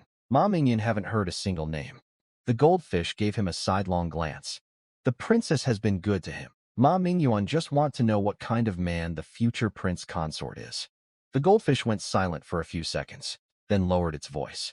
The smile on his face froze instantly. He stood there like a statue for 3 seconds before looking away, pretending Ma Mingyuan hadn't heard his own name. A lot of people come and go in the heavens. He bid the fish a quick goodbye and hurried toward the warehouse. But the fact that Ma Mingyuan shared a name with the princess's mystery groom made his skin crawl. The system gave him 7 days to identify the groom. As Ma Mingyuan walked, a memory flashed through his mind like a bolt of lightning. That place was usually quiet, guarded only by a few furnace boys. Ma Mingyuan hadn't thought much of it then, but now Ma Mingyuan realized that brick had been moved. It was time for a midnight break-in. That night, right after the 3rd shift of the Heavenly Guards took over, Ma Mingyuan slipped out of the warehouse. Ma Mingyuan did not waste time. He went straight to the suspicious wall and tapped on the brick. Ma Mingyuan tried to pry it open with his fingernails, but it wouldn't budge. The brick finally popped out, revealing a dark downward-sloping tunnel. After walking for a while, the space opened up into a secret chamber. In the center sat a stone table with a half-burnt candle and an open notebook. In the corner, wooden crates were piled high, filled with white porcelain medicine bottles. He turned to the clearest page, and his heart stopped. Human essence and blood can be exchanged for a century of life. 10 people for the foundation, 100 for the core, 1,000 for completion. Below that was a line of small text heavily underlined in black ink. These 3 things crashed together in his head like a bucket of ice water. The back half of the notebook had been torn out, leaving only a few fragments. Must be done on the night of the full moon. Ma Mingyuan was about to look closer when Ma Mingyuan heard light footsteps above him. There was nowhere to hide in the small room. Seconds later, the wall of the secret room slid open. A deep male voice echoed, sounding amused. It seems someone has been here. The next morning, his heart nearly skipped a beat when Ma Mingyuan saw Princess Qi appearing at the construction site. Her voice was calm, but it carried a weight that demanded submission. Ma Mingyuan wiped the sweat from his forehead, making sure she saw how nervous Ma Mingyuan was. The blueprints were not for her palace. Ma Mingyuan presented urgent Southern Heaven Gate damage reports and blamed the Jade Emperor's direct order for delaying the princess's palace project. Princess Qi's face turned a terrifying shade of ash and gray. Her fingers tightened around the blueprints until her knuckles turned white. Ma Mingyuan kept his head low, making his voice sound small and timid. He knew, but the Jade Emperor sighed. Her gaze was sharp enough to poke 2 holes right through him. Move everything there. He looked up, letting his face twist into an expression of extreme distress. He emphasized that the Jade Emperor planned to inspect the gate within 3 days, making disobedience more dangerous than temporarily postponing Princess Qi's work. 1 gold-armored guard nearly drew his blade over Ma Mingyuan's resistance, but Princess Qi stopped the confrontation before violence disrupted her larger plan. She stared at him, trying to judge if Ma Mingyuan was lying. Every syllable felt like it was being squeezed out of a meat grinder. Ma Mingyuan scrambled to bend over, scooping up the crumpled papers and handing them back with both hands. She turned to leave, but stopped abruptly. She looked back at him one last time. Cold sweat instantly broke out across his back. He forced himself to stay steady, and even managed to squeeze out a fawning smile. It was probably just a young disciple knocking something over. Princess Qi stared at him for 3 long seconds. A strange, unreadable smile curled the corner of her mouth. Ma Mingyuan waited until they disappeared around the end of the corridor before Ma Mingyuan felt his legs go weak. He leaned against the wall, gasping for air. When she was looking at the blueprints earlier, Ma Mingyuan had intentionally bumped into her, kicking some annoying debris into the corner. Ma Mingyuan turned to see Jinyu running toward him, looking excited. The Ministry of Works approved a batch of premium timber for the Southern Heavenly Gate repairs. Ma Mingyuan was desperate for materials for the gate. With this timber, Ma Mingyuan had a perfect legitimate excuse to stall the princess's project and buy myself more time. As Ma Mingyuan followed Jiyu, Ma Mingyuan started planning his next move. The mysterious man knew someone had broken in, which only proved that the place held a massive secret. The notes Ma Mingyuan recovered connected with a new warehouse rumor that Lord Liu had recently lost something important enough to alarm insiders. He ordered a strict investigation of everyone who entered or left the lab. Now that the mystery man knew about the intrusion, security would be tight. The next morning, Ma Mingyuan was crouching by a pile of bricks at the southern Heavenly Gate site, counting a new shipment of mica stone. Brother Mingyuan Jinu ran over again, his voice a low hiss. Finally, Ma Mingyuan stood up, brushed the dust off his hands, and put on a look of perfect panic. The site was not even cleaned up yet. Before Ma Mingyuan could finish, a figure in silver armor appeared at the entrance. Beside him sat a sleek pitch, black hound, the howling celestial dog. The dog's eyes were sharp, scanning every brick on the site as if weighing them. The mainframe is 80% finished. As Ma Mingyuan spoke, Ma Mingyuan let his eyes flicker toward the direction of Princess Chi Palace. Yang Jin's third eye opened slightly wider, catching the movement. Ma Mingyuan was worried about Princess Chi's side. Ma Mingyuan looked left and right, then leaned in close, acting like Ma Mingyuan was sharing a deep secret. Ma Mingyuan told Yang Jian that Princess Chi wanted a secret chamber beneath her quarters and was pressuring him to transfer workers there afterward. The chamber was supposedly meant for valuables, yet its location remained so secret that even the craftsmen involved had not been told where it would go. Everyone in the celestial realm knew that Princess Chi and Yang Jian did not get along. Now that she was building a hidden room in secret, Yang Jian's mind was undoubtedly racing with suspicion. Sure enough, by the next morning, the entire construction site was buzzing with gossip. Erlang Shen came back for a massive inspection at dawn. Workers whispered that Yang Jian's visit was not a routine inspection, because he had brought the howling celestial dog to search for something hidden. Ma Mingyuan kept his face expressionless, but inside Ma Mingyuan was satisfied. In the celestial realm, Yang Jin hated secrets and corruption more than anything. Now that Princess Chi was building a secret room behind the heavens back, there was no way the law enforcer of the Jade Palace would look the other way. Suddenly, a sharp, angry scream cut through the air from the direction of the palace. Princess Chi appeared at the entrance of the construction site. Yang Jin stood before her palace gates, looking completely unbothered. He was just conducting a routine patrol. Routine patrol. Yang Jian explained that the howling celestial dog could detect abnormal demonic energy, using that ability as justification to inspect the princess's renovation work. Yang Jian gave her a long, meaningful look. She stepped forward, blocking the door with her body. The two of them stared each other down. The air felt like it was freezing solid. The servants nearby scrambled away, terrified of being caught in the crossfire. An hour later, inside the palace, the sound of shattering porcelain echoed through the halls. Princess Chi had smashed her tea set. She took a deep breath, forcing herself to calm down. If Yang Jian actually found the room, her entire plan was ruined. But she knew that overreacting now would only confirm his suspicions. She had to endure it, at least until the construction was finished. Ma Mingyuan studied the broken porcelain and the princess's face, which looked cold enough to grow frost. Perhaps the true lord noticed something unusual. While patrolling the southern heaven gate by accident, he just happened to bring his dog to his front door by accident. Perhaps his third eye saw something he was not supposed to see. She searched his face for any sign of a lie, but Ma Mingyuan gave her nothing but innocence and confusion. Finally, she exhaled and loosened her grip. Princess Chi watched him leave, her expression shifting. She definitely suspected him, but she had no proof. After Ma Mingyuan's latest interference, Princess Chi privately acknowledged that she had underestimated him and resolved to defeat him in their escalating hidden contest. Ma Mingyuan frowned, his hand sliding toward the short brush hidden in his sleeve. Superintendent Ma has been working hard. He hadn't ordered any food, and no one on this site was brave enough to bring him snacks unannounced. Ma Mingyuan cracked the door open and saw a man in a plain gray robe. He held a steaming bowl, but his eyes were sharp and clear. Ma Mingyuan stepped aside and let him in.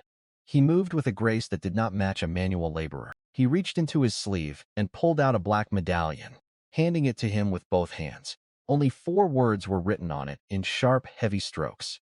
His heart skipped a beat, but Ma Mingyuan did not let it show. Ma Mingyuan studied the man again. He was a servant from the Queen Mother's private garden. Ma Mingyuan kept the anonymous warning note, understanding that the medallion had drawn attention from hidden observers, whose loyalty remained completely uncertain. The Queen Mother's people were reaching out to him just as the princess's secret was being exposed. It was not because they liked him. Princess Chi's secret room might have stayed hidden from others, but nothing stayed hidden from the Queen Mother's intelligence network for long. Ma Mingyuan lowered his voice and studied the messenger. The small immortal nodded and turned to leave.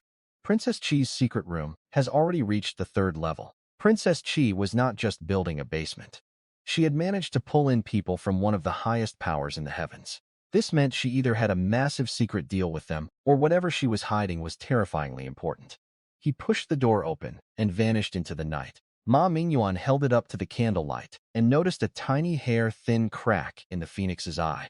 This was not just a token for identification. Faint characters appeared inside the phoenix's eye, visible only at this specific angle.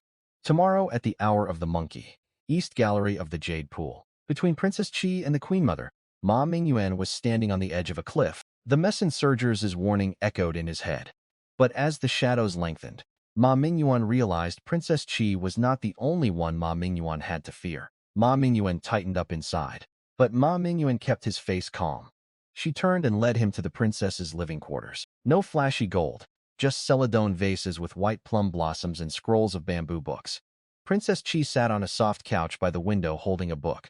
Sitting before the princess, Ma Mingyuan learned rumors claimed she was building a 3-story secret vault with divine craftsmen, despite pretending everything was peaceful. The more graceful she acted, the more dangerous she became. She pushed it across the table. Inside lay a pill the size of a pigeon's egg. The pill's fragrance accelerated Ma Mingyuan's spiritual energy, making the princess's supposedly generous cultivation gift valuable enough to trigger immediate suspicion. The maid chimed in, "Master Ma, the princess is being kind. This pill was personally crafted by an alchemist from Yuqing Palace." Yuqing Palace again. He felt a jolt of adrenaline. He forced his eyes to turn red with emotion, looking like an honest man overwhelmed by grace. She nodded, satisfied with his performance, and dismissed him. He carried the box back to his room and locked the door. A moment later, blood-red text flashed in his vision. Positive effects: 20% meridian expansion, 15% energy purity. Hidden effects gradually iridesce the user's consciousness. After 6 months, the soul is marked, turning the user into a permanent puppet. She did not want to reward him. Ma Mingyuan could neither discard the pill nor safely consume it, so he asked the system to imitate its effects while secretly protecting his body. The system could create a virtual model that released false signals, making outside scans show them citizen working, while the real toxins were neutralized. Ma Mingyuan tossed the green pill into his mouth and swallowed. Outside the window, a tiny thin stream of white air snaked through the crack in the frame, watching him. The thin stream of white air circled above him, lingering in the stillness of the room. It was checking to see if the drug had taken hold. Out of the corner of his vision, Ma Mingyuan caught the direction it fled. It seemed there were even more eyes watching this courtyard than Ma Mingyuan thought. Ma Mingyuan kept his breathing steady and his eyes half closed, looking every bit the obedient servant system. Ma Mingyuan thought. A status bar flickered in his mind. When the timer hit 0, Ma Mingyuan let his expression shift. He made his eyes go slightly vacant, his focus softening into a dazed, dreamy state. Ma Mingyuan felt his spiritual energy flowing without any resistance.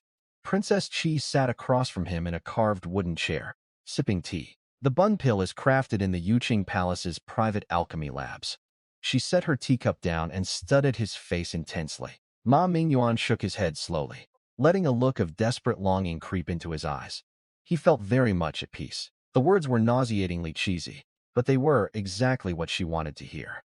This was the textbook reaction to the first layer of the pill. Ma Mingyuan exaggerated his obedience after taking the pill, and Princess Chi immediately assigned him a task involving Erlang Shen's inspection of the southern heaven gate. Find an opportunity to accidentally leak the contents of the Queen Mother's secret letter to him. This woman was actually making a move against the Queen Mother. While pretending confusion, Ma Mingyuan learned that Princess Chi wanted Erlang Shen to believe the Queen Mother was preparing a massive purge across heaven. Ma Mingyuan felt a cold laugh bubbling up inside him. She was using Erlang Shen as a weapon, hoping to spark a civil war between him and the Queen Mother. Ma Mingyuan backed out of the palace and crossed the courtyard to his side chamber. The moment Ma Mingyuan shut the door, the dazed look vanished. Ma Mingyuan looked out at the dark sky. Princess, she thought she was playing chess with him as her pawn. The next morning, before the sun even touched the horizon, Ma Mingyuan was in his guard armor. He stood beneath a massive golden pillar at the southern heaven gate. Rows of gold-clad guards stood like statues. But Ma Mingyuan kept his eyes moving, scanning the clouds. A man in silver battle armor stepped forward, carrying a three-pointed double-edged spear. The third eye on his forehead was closed, but the sheer pressure radiating from him made the other guards lower their heads. Erlang Shen noticed the unfamiliar worker, forcing Ma Mingyuan to kneel and present himself as a newly transferred low-ranking immortal, before the god moved on. As he passed, Ma Mingyuan accidentally bumped his waist token against his armor. A small slip of paper slid from his sleeve and fluttered to the ground. He flicked his fingers and the paper flew into his hand. He ignored him completely. His eyes locked on the texts. It detailed the Queen Mother's plan to reorganize the celestial troops, specifically targeting Yongjin's veterans for being arrogant and overbearing. Ma Mingyuan claimed he had found the suspicious paper at the bureau and pretended not to know who had dropped it. A beam of golden light shot out, bathing him from head to toe. The system had already prepared the fake data. A moment later, the light vanished. It seems it really was a coincidence. He let out a shaky breath and bowed his head. A small smile played on his lips. That evening, the princess summoned him again. The moment Ma Mingyuan entered, she rushed toward him, her eyes bright with excitement. She sat back down and took a slow sip of tea. Ma Mingyuan felt a chill go down his spine, but Ma Mingyuan kept his head down. She set the cup down, her eyes turning sharp. She stood up and walked to the wall, pressing a hidden switch. With a heavy rumble, the wall slid open to reveal a secret armory. Princess Qi revealed that the planned wedding was actually part of a coup intended to seize control over heaven's military power. Her touch was light and her voice was soft, yet it carried an undeniable weight of authority. But inside, Ma Mingyuan was sneering. But if she thought Ma Mingyuan was actually going to help her, she was dead wrong. She moved fast, hitting the switch to close the secret armory and stepping toward the door. But in the split second before she opened it, something caught his eye. Tucked into a tiny, inconspicuous crack in the secret wall was a jade sword charm. It seemed Princess Qi was not just working with people from the heavens.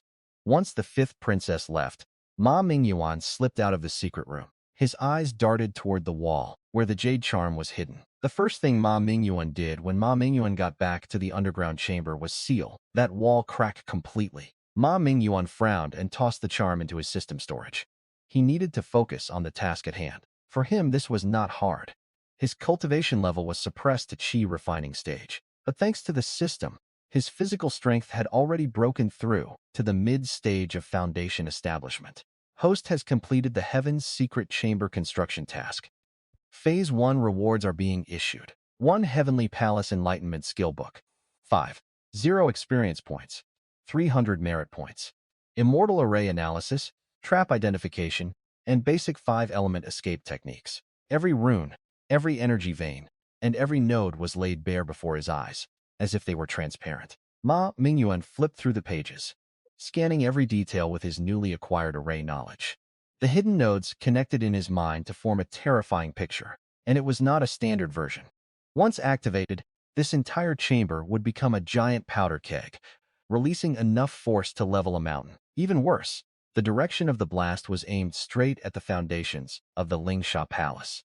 Cold sweat broke out on his forehead. If this array blew, the palace would be destroyed. He took a deep breath, forcing myself to stay calm. Then Ma Mingyuan realized the fatal truth. If the palace collapsed, the heavens would fall into absolute chaos. The figure from the Yuqing sect had probably been waiting for this day for a long time. Ma Mingyuan was standing in the light, but the real players were still in the shadows. Modify the array without alerting Princess Qi. Reverse the lock so it targets the person who activates it. Reward. 1 special item. Permanent level up for Heavenly Palace Enlightenment skill. Ma Mingyuan rubbed his hands together and opened his skill panel, diving deep into the structure of the Fire Dragon array. When the time came, the person activating the array wouldn't be destroying a palace. He walked out of the chamber carrying a roll of blank parchment. Instead, Ma Mingyuan took a detour through the Imperial Garden. The supervisor, Princess Qi, had assigned to watch him followed at a distance. Nobody noticed that every time Ma Mingyuan crouched down, his right index finger pressed lightly into the soil. On his skill panel, a tiny dot of light flickered. Its position was exactly on the edge of the Fire Dragon array's path. If Ma Mingyuan buried a reversal stone here, the entire array line would shift by 30 degrees. Ma Mingyuan stood up and brushed the dirt off his hands, smiling at the supervisor. He pulled a palm-sized piece of jade from his sleeve. Ma Mingyuan moved quickly, digging up the PA, and under the guise of changing the soil, shoved the reversal stone into the bottom of the pot. The stone was carved with intricate patterns that blended perfectly with the jade. Even if someone smashed the flower pot, they'd just think it was a piece of raw jade. Ma Mingyuan kept his eyes on a waist-high ink stone sitting by the pool's edge. This was the second node for the fire dragon array. To anyone watching, Ma Mingyuan was just etching decorative patterns into the stone. But the moment the blade touched the surface, Ma Mingyuan activated his Heaven's Palace Enlightenment skill. Ma Mingyuan started cutting with a precision of 0.01 mmir. He sliced a tiny near-invisible slit along the natural veins of the stone. It was a triple rotation mechanism bell. Once the array activated, the fire energy would hit this bell first. It was a classic stealing the firewood from under the pot move. He wiped the sweat from his forehead and stood up to stretch. His heart hammered against his ribs, but Ma Mingyuan kept his face neutral.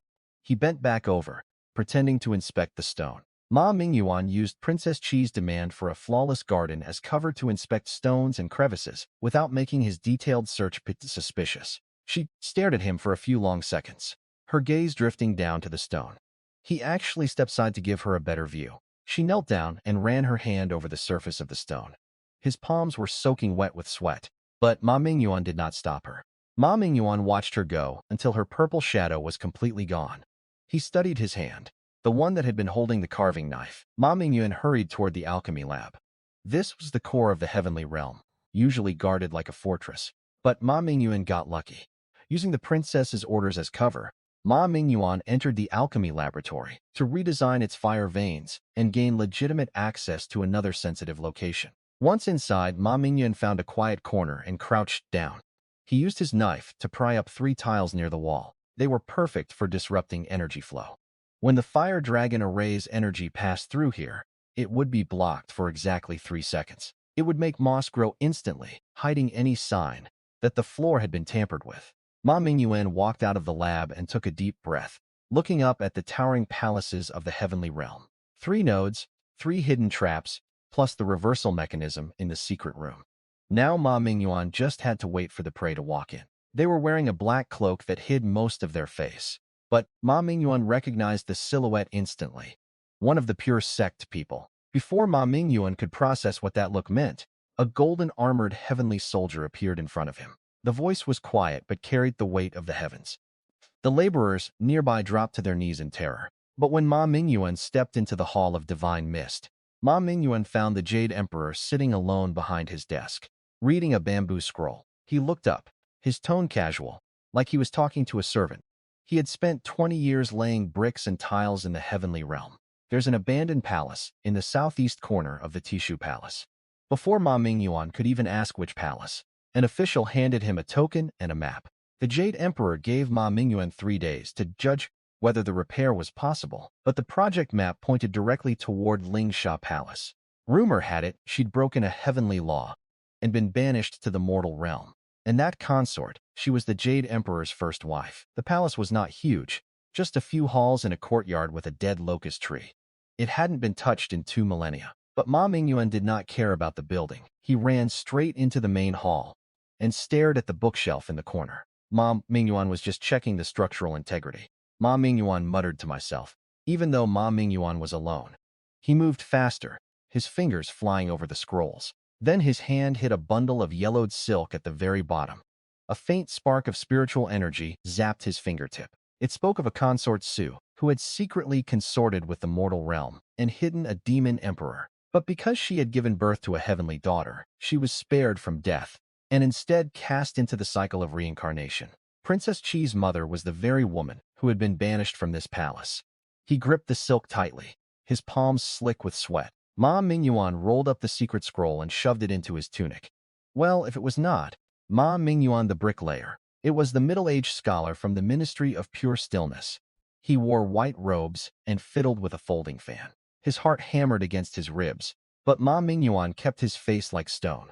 He was here on the Jade Emperor's orders to repair Lingsha Palace. He walked slowly into the hall, his gaze sweeping over the shelves before landing on his lap.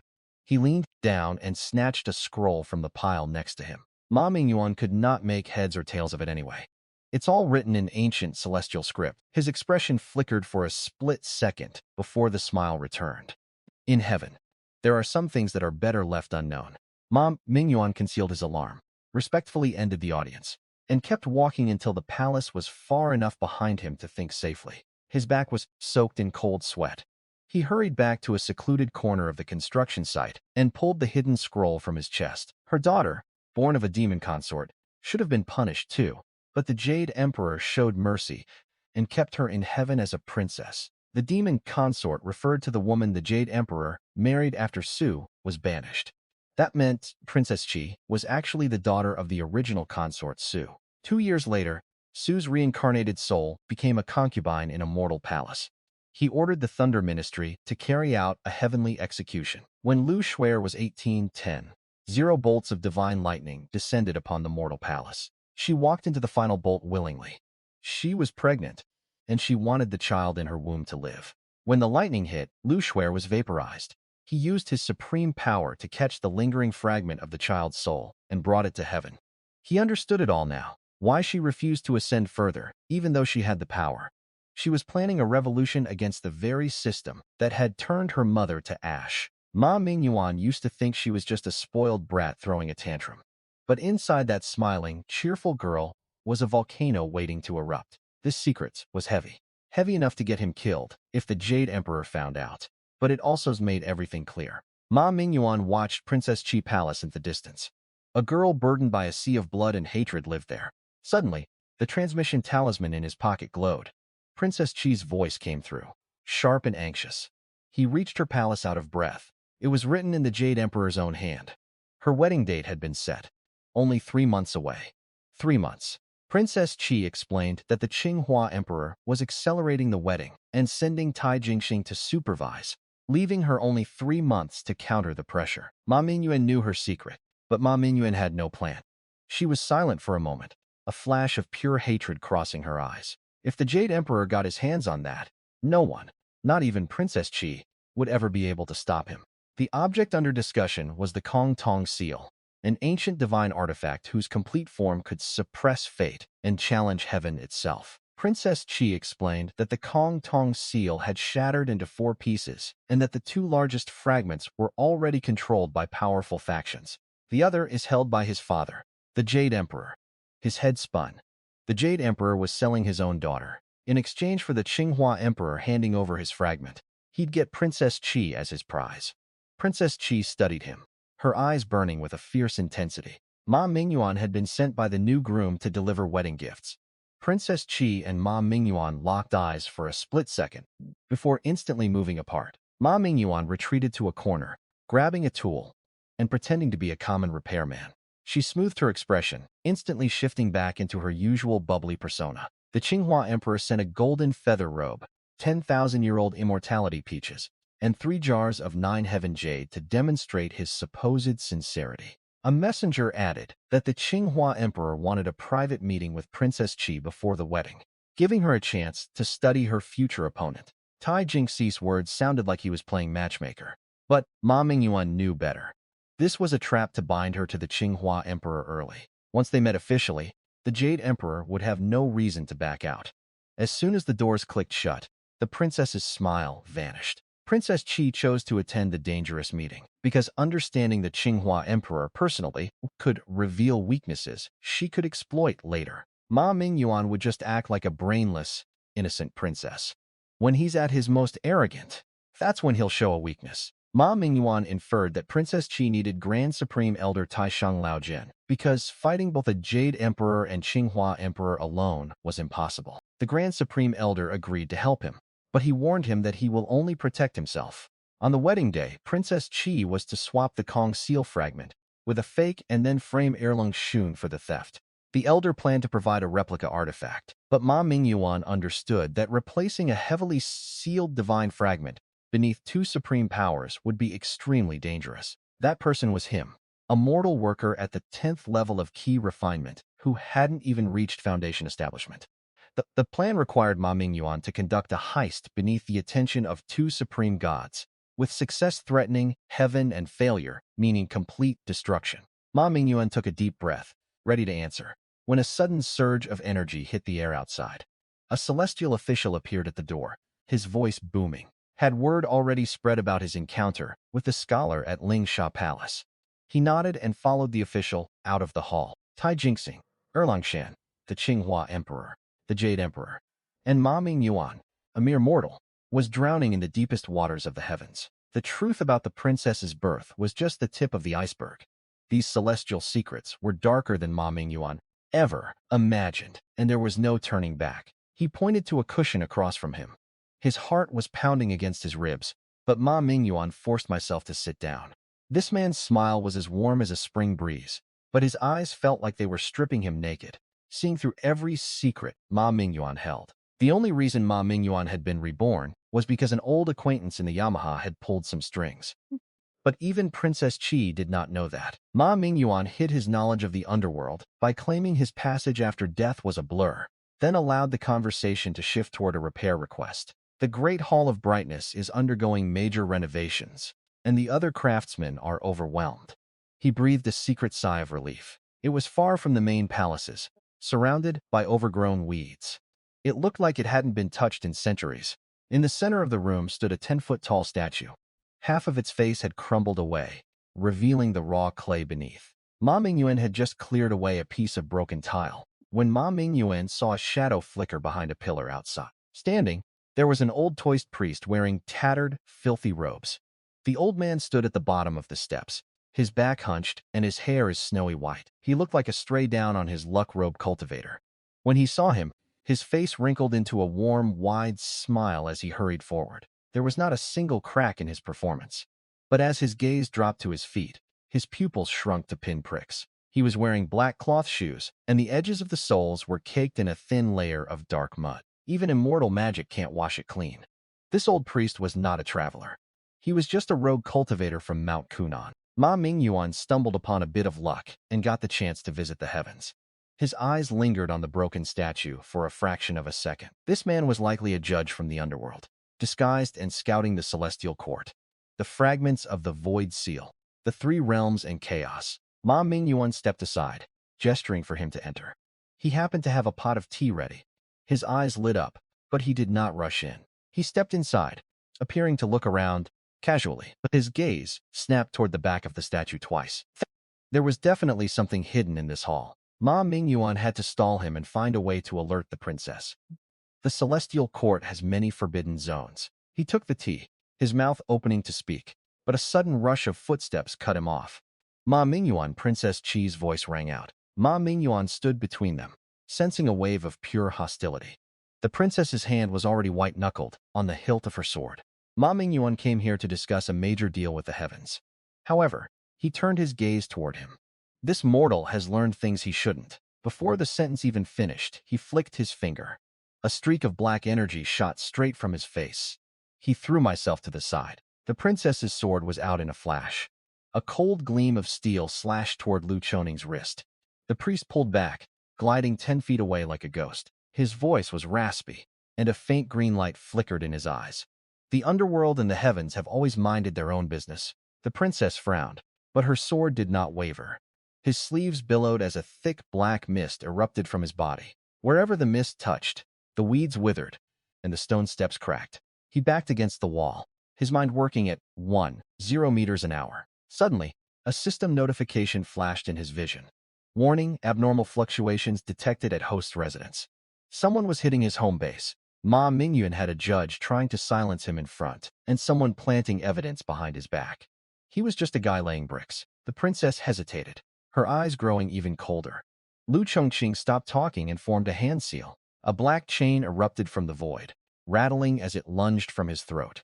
It was a soul-locking chain designed to rip a soul clean out of a body. The chain drifted off course, but did not break.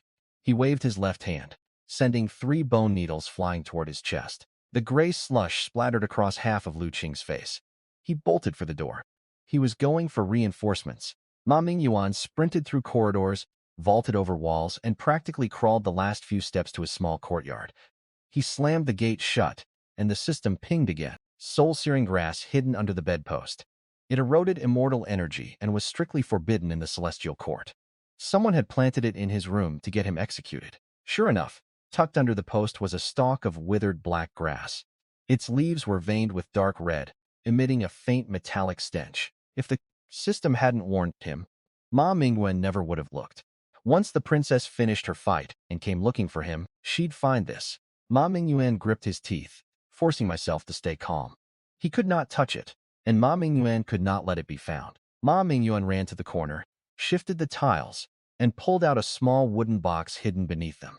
He recognized the box immediately. Ma Mingyuan grabbed a piece of talisman paper and used it like a scoop, nudging the soul-searing grass into the box without letting a single blade touch his skin. Ma Mingyuan pulled out his low-grade storage ring and shoved the entire box inside. Storage device cannot fully isolate the forbidden aura. Ma Mingyuan turned to head out, but the sound of frantic footsteps stopped him cold right at his door. Ma Mingyuan reached up, yanked at his collar to tear the fabric, and smeared a handful of dust across his face. Princess Qi returned furious after her target escaped, claimed she needed to report the failure, and then suddenly focused her suspicion on Ma Mingyuan's unexpected return. Ma Mingyuan forced a bitter, pathetic smile. His legs turned to jelly, and Ma Mingyuan could not run any further. If she wanted to search the place, let her. Ma Mingyuan spoke with total confidence, but every muscle in his body was taut like a bowstring. Princess Qi stared at him for several long seconds. It felt like a bucket of ice water had been dumped down his neck. She took 2 steps closer, her nose wrinkling as she sniffed the air around him. His pulse was racing so hard Ma Mingyuan thought it might burst his eardrums. He lifted his arm and gave it a sniff myself. The roses are in full bloom right now, mixed in with the peas and leaves. The scents get all tangled up on his clothes. Ma Mingyuan would stay hidden in his room. She watched him for a moment longer. Then a small, cold smile touched her lips. She waved a hand dismissively and turned toward the gate. He was going to the Ling Sha Palace. She stopped at the exit and looked back one last time. With those parting words, she transformed into a streak of light and vanished. His inner shirt was soaked through with cold sweat. Countdown. 2 days, 23 hours, and 57 minutes. He wiped the sweat from his forehead and walked back inside. A wisp of black mist seeped out, swirling into the shape of that pitch-black herb with leaves like ghost claws. It radiated a chilling, malevolent energy. All hidden repairs to the project have been completed. The final mechanism shift array has been restored with system assistance. All spiritual energy nodes at the array, the 9 heavens, 8 7 distinctions, and over 3 0 spiritual vein channels. Every single one of them was now glowing green. Ma Mingyuan had fixed every weakness they could have used against him. It did not matter who came to inspect the site now. Recommended 1. Heavenly Secret Shroud. High Tier 6. 0 points blocks. Divination. And tracking for 24 hours. 4. Wind Thunder Flash. 1. 200 points. Short distance teleportation for emergencies. Exchange successful. 3. 700 points deducted with 9. 0 points remaining.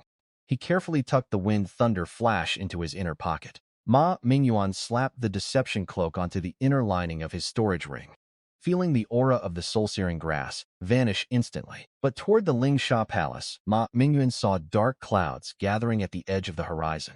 It looked like ink dripping into clear water, spreading slowly and unstoppably. Ma Mingyuan took a deep breath and opened the gate. 2 golden-armored soldiers stood there, their faces like stone.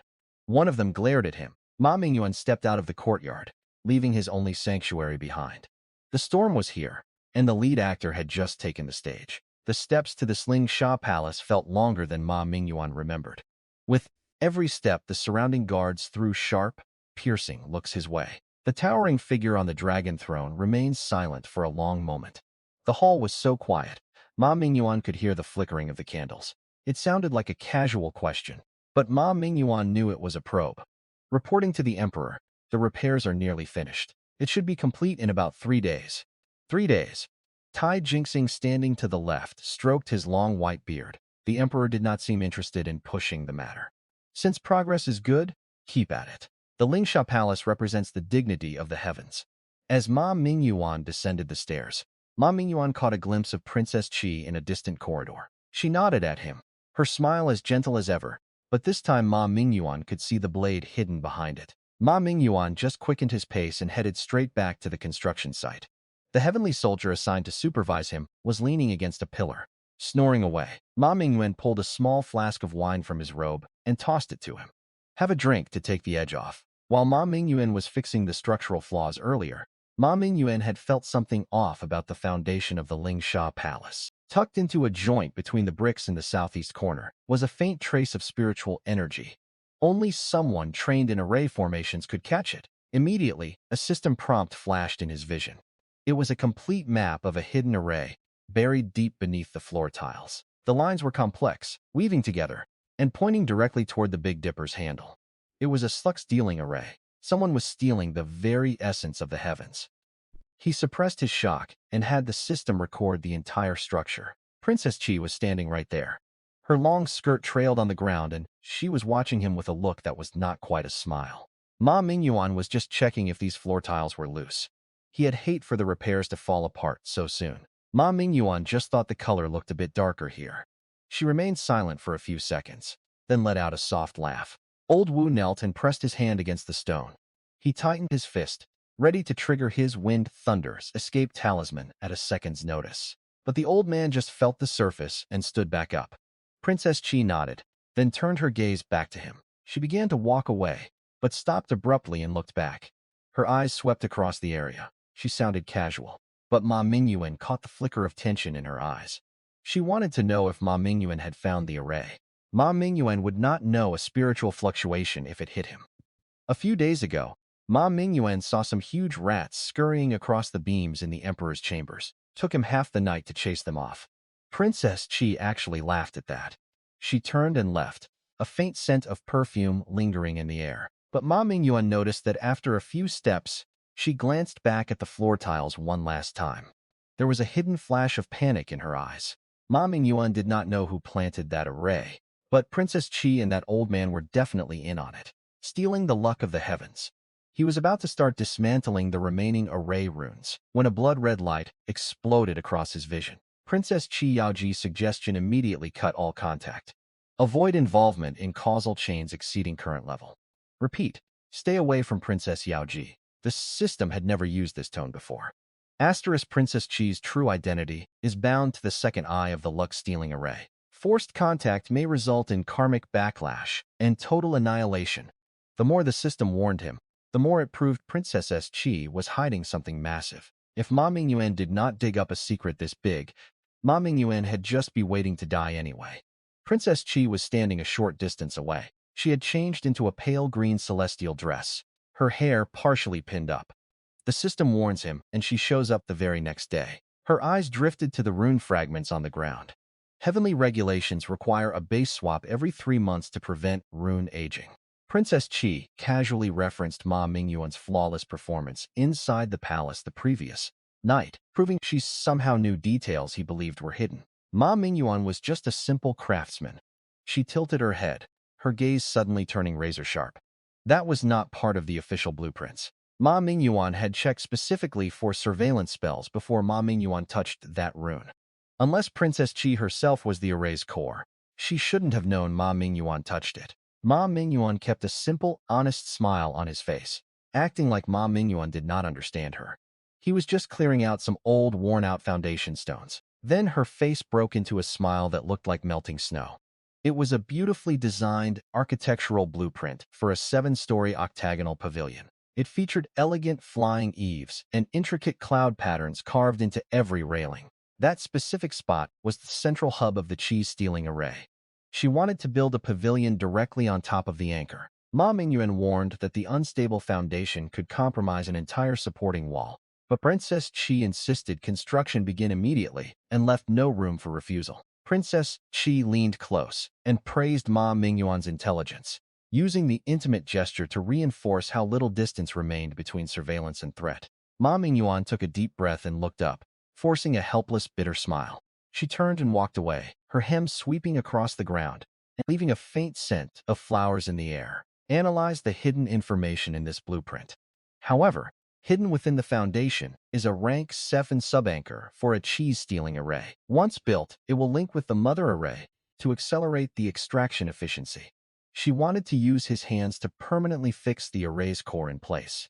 Host must complete the first-level dismantling task of the cheese-stealing array to unlock related information. He watched the direction she disappeared. The next morning, before the sun was even up, Ma Mingyuan was summoned to an empty lot on the west side of the peach garden. The size, color, and texture were all identical, and each block radiated a faint spiritual energy. This jade was tiers above any normal brick or tile. At first glance, it was just an elegant pavilion. Near the edges of the map, there were several curved lines disguised as decorative patterns. Ma Mingyuan picked up the first stone and set it in its designated spot. The ground vibrated slightly as the stone hit the floor. Every layer of stone on the surface corresponds to a rune node. Once fully assembled, it will form a complete chi conversion array. This array has no offensive effect, but can directionally shift the flow of fortune. It was a gathering array, just as Ma Mingyuan suspected. Ma Mingyuan picked up the second stone, then the third.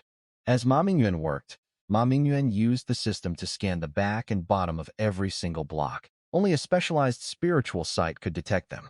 These runes were designed to link together. Once the floor was laid, it wouldn't be a pavilion. As the sun reached its peak, Princess Chi arrived.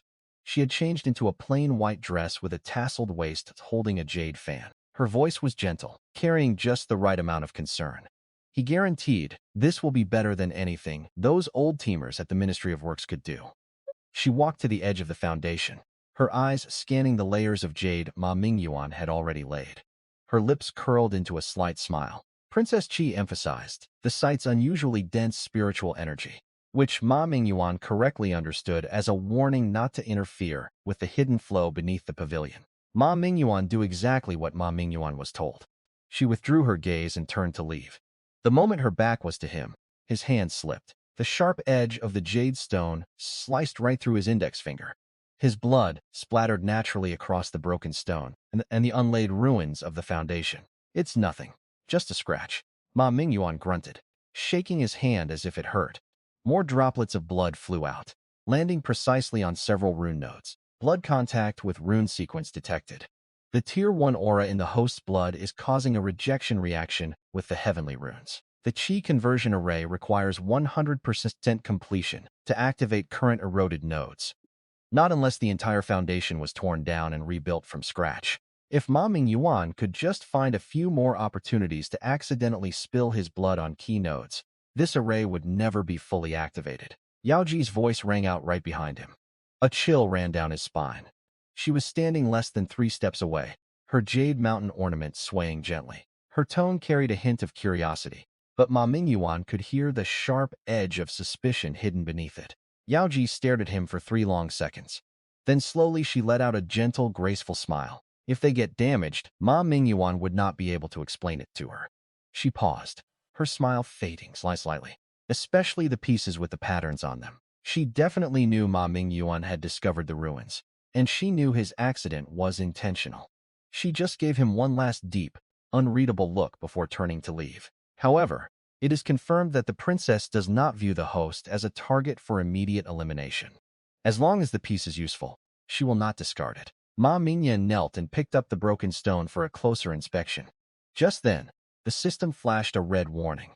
Warning: abnormal spiritual energy fluctuations detected 30 feet underground. Waveform matches the rune nodes destroyed by the host. The Chi conversion array is not independent. It is linked to a much larger formation deeper underground. Ma Mingyuan watched the peach orchard, then toward the distant Kun Mountains. That evening, Ma Mingyuan put down his carving knife and brushed the stone dust off his clothes. Normally, a newly promoted spiritual craftsman like him wouldn't be invited to a gathering of deities, but Ma Mingyuan had worked on temple repairs with them before. When Ma Mingyuan arrived, 7 or 8 spirits were already seated. At the head was Xiao Gongming, the earth god of the eastern district. Xiao Gongming waved him over. He sat down, and the stone table was immediately covered with spiritual fruits and immortal wine.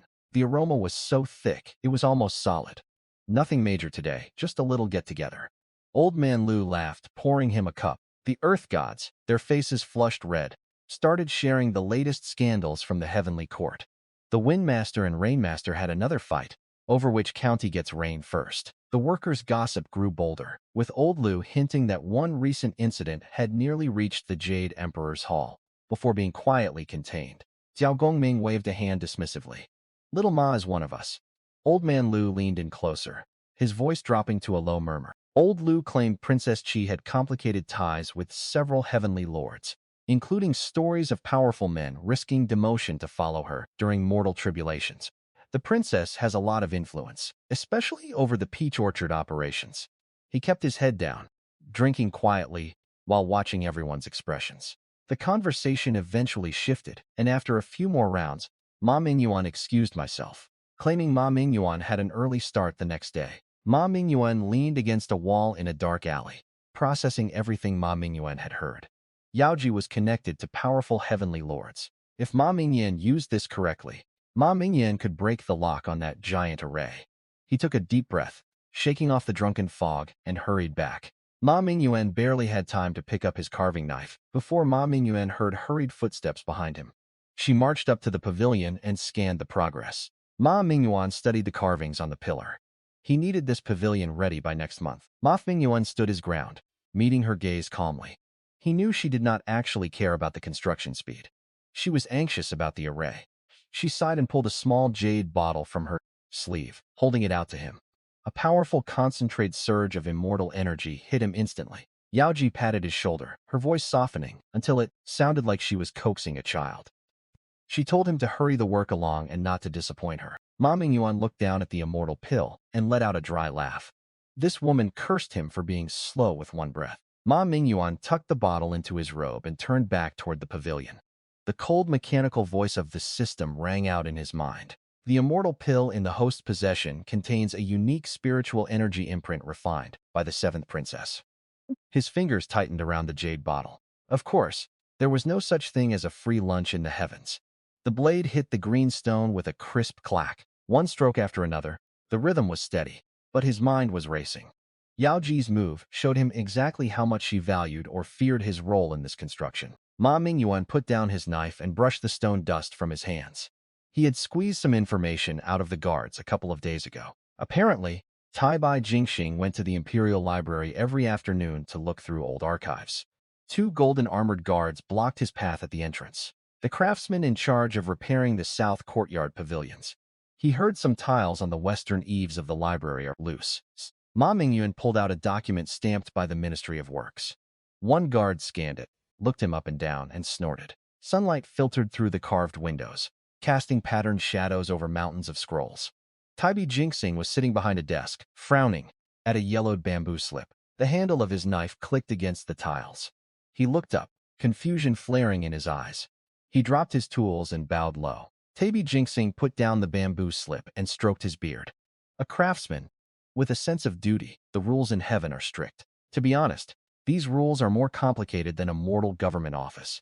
He stared at him for a few seconds, then let out a soft chuckle. Young man. Ma Mingyuan felt a spark of hope but kept a bitter smile on his face. He was just a guy who moves bricks. He picked up a teacup and took a sip, his gaze turning distant. Right then, the system chimed again. Taibai Jingxing is a veteran official who participated in the Nine Heavens incident 1,000 years ago. During that event, the previous Jade Emperor's legitimate son perished, leading to a total shift in power. The death of the Emperor's son.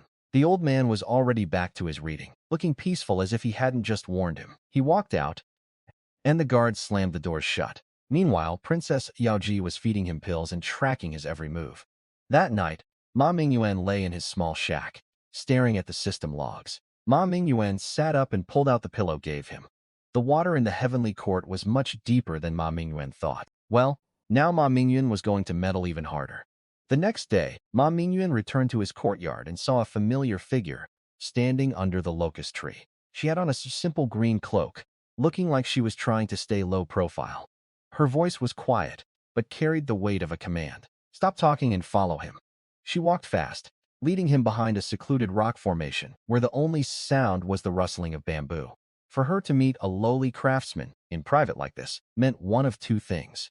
He secretly gripped shards of the demon refining stone in his sleeve. Princess Qi ordered Ma Mingyuan to spy on Tai Jingxing during his imperial library repairs, turning routine maintenance into another covert intelligence assignment. The seventh princess's voice was calm, but her eyes were sharp enough to cut glass.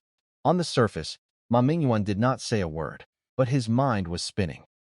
Ma Mingyuan pretended that a simple bricklayer was unqualified to spy on Heaven's ministers, but Princess Chi already knew how effectively he could move unnoticed. This princess was not simple at all. He stayed silent for a moment, letting a look of hesitation crawl across his face. Because Tai Jingxing served as the Jade Emperor's right-hand minister, spying on him carried consequences far beyond anything expected from an ordinary celestial craftsman. She pulled a jade pendant from her sleeve and tossed it to him. It was warm to the touch, carved with a delicate 7-petal lotus. It was a high-quality treasure, but Ma Mingyuan kept his expression nervous. Specifically, see if he has any contact with Yaoji. Ma Mingyuan forced down the wave of shock and squeezed out a bitter smile. She did not finish the sentence, but the threat was loud and clear. After she left, Ma Mingyuan stood there rubbing the jade pendant. They both wanted to use him as a pawn. Ma Mingyuan turned and headed straight back toward the Imperial Library. Tai Jingxing was still there, leaning over to inspect the repairs on the eaves. Ma Mingyuan approached Tai Jingxing with exaggerated panic and revealed that Princess Chi had ordered him to spy on the minister. His expression did not change, not even a flinch. Only the wrinkles at the corners of his eyes deepened slightly. Ma Mingyuan was just a roof repairman. He did not want to be caught in the middle of this. Ma Mingyuan played the part of a pathetic bug, caught between two mountains perfectly. It was a thin, cold smile, like a layer of ice over a dark, rushing river. Tai Jingxing instructed Ma Mingyuan to accept the princess's demand for now, clearly intending to use the false cooperation for his own counterplay. Tai Jingxing told Ma Mingyuan to continue watching him for Princess Chi, but demanded that every discovery reach the minister first. Then, after a pause, he spoke again. No, Ma Mingyuan had never heard of it. The eldest son of the previous emperor perished in the chaos. He held his breath, and then the new emperor took the throne. Ma Mingyuan watched his back disappear into the corridor. The eldest son of the previous emperor died in the upheaval, and then the current emperor took over. The jade pendant in his hand suddenly felt like it was burning hot. By the time Ma Mingyuan got back to the construction site, it was getting dark. They were whispering, their faces pale with fear. His face was white as a sheet. He was just eating bread with us this morning. His face was frozen in a mask of absolute terror. At first glance, it looked like he'd been scared to death. It was as if someone had just reached in and sucked the life right out of him while he was walking. Told us to take the body to the crematorium. Working in the heavenly construction camps was dangerous, but people usually died of exhaustion. Ma Mingyuan noticed a faint dark gray mark on his forehead, like a lingering shadow of some energy that had seeped in and vanished. She looked ordinary, but her eyes were piercing. She glanced at the body, then at him. The seventh princess heard there was an accident. After a cold examiner declared old Lu's death accidental, Ma Mingyuan stopped the soldiers from removing the body before he could inspect it properly. Ma Mingyuan insisted that a worker dying on his site required an explanation, refusing to surrender old Lu's body, despite the examiner's hostility. He remained outwardly respectful, but argued that the crew deserved answers before continuing work, beside an unexplained death. Ma Mingyuan warned that terrified workers would stop meeting the schedule, forcing the examiner to consider how an immediate cover-up could damage Princess Chi's priority project. Once the examiner soldiers left, Old Shen moved close, while Ma Mingyuan returned his attention to old Lu's body. The examiner's eagerness to burn the corpse convinced Ma Mingyuan that someone wanted evidence received before the workers could understand the death. Ma Mingyuan ordered Old Xiao to guard the workshed entrance, then knelt beside the corpse with a sharp chisel and began a careful examination.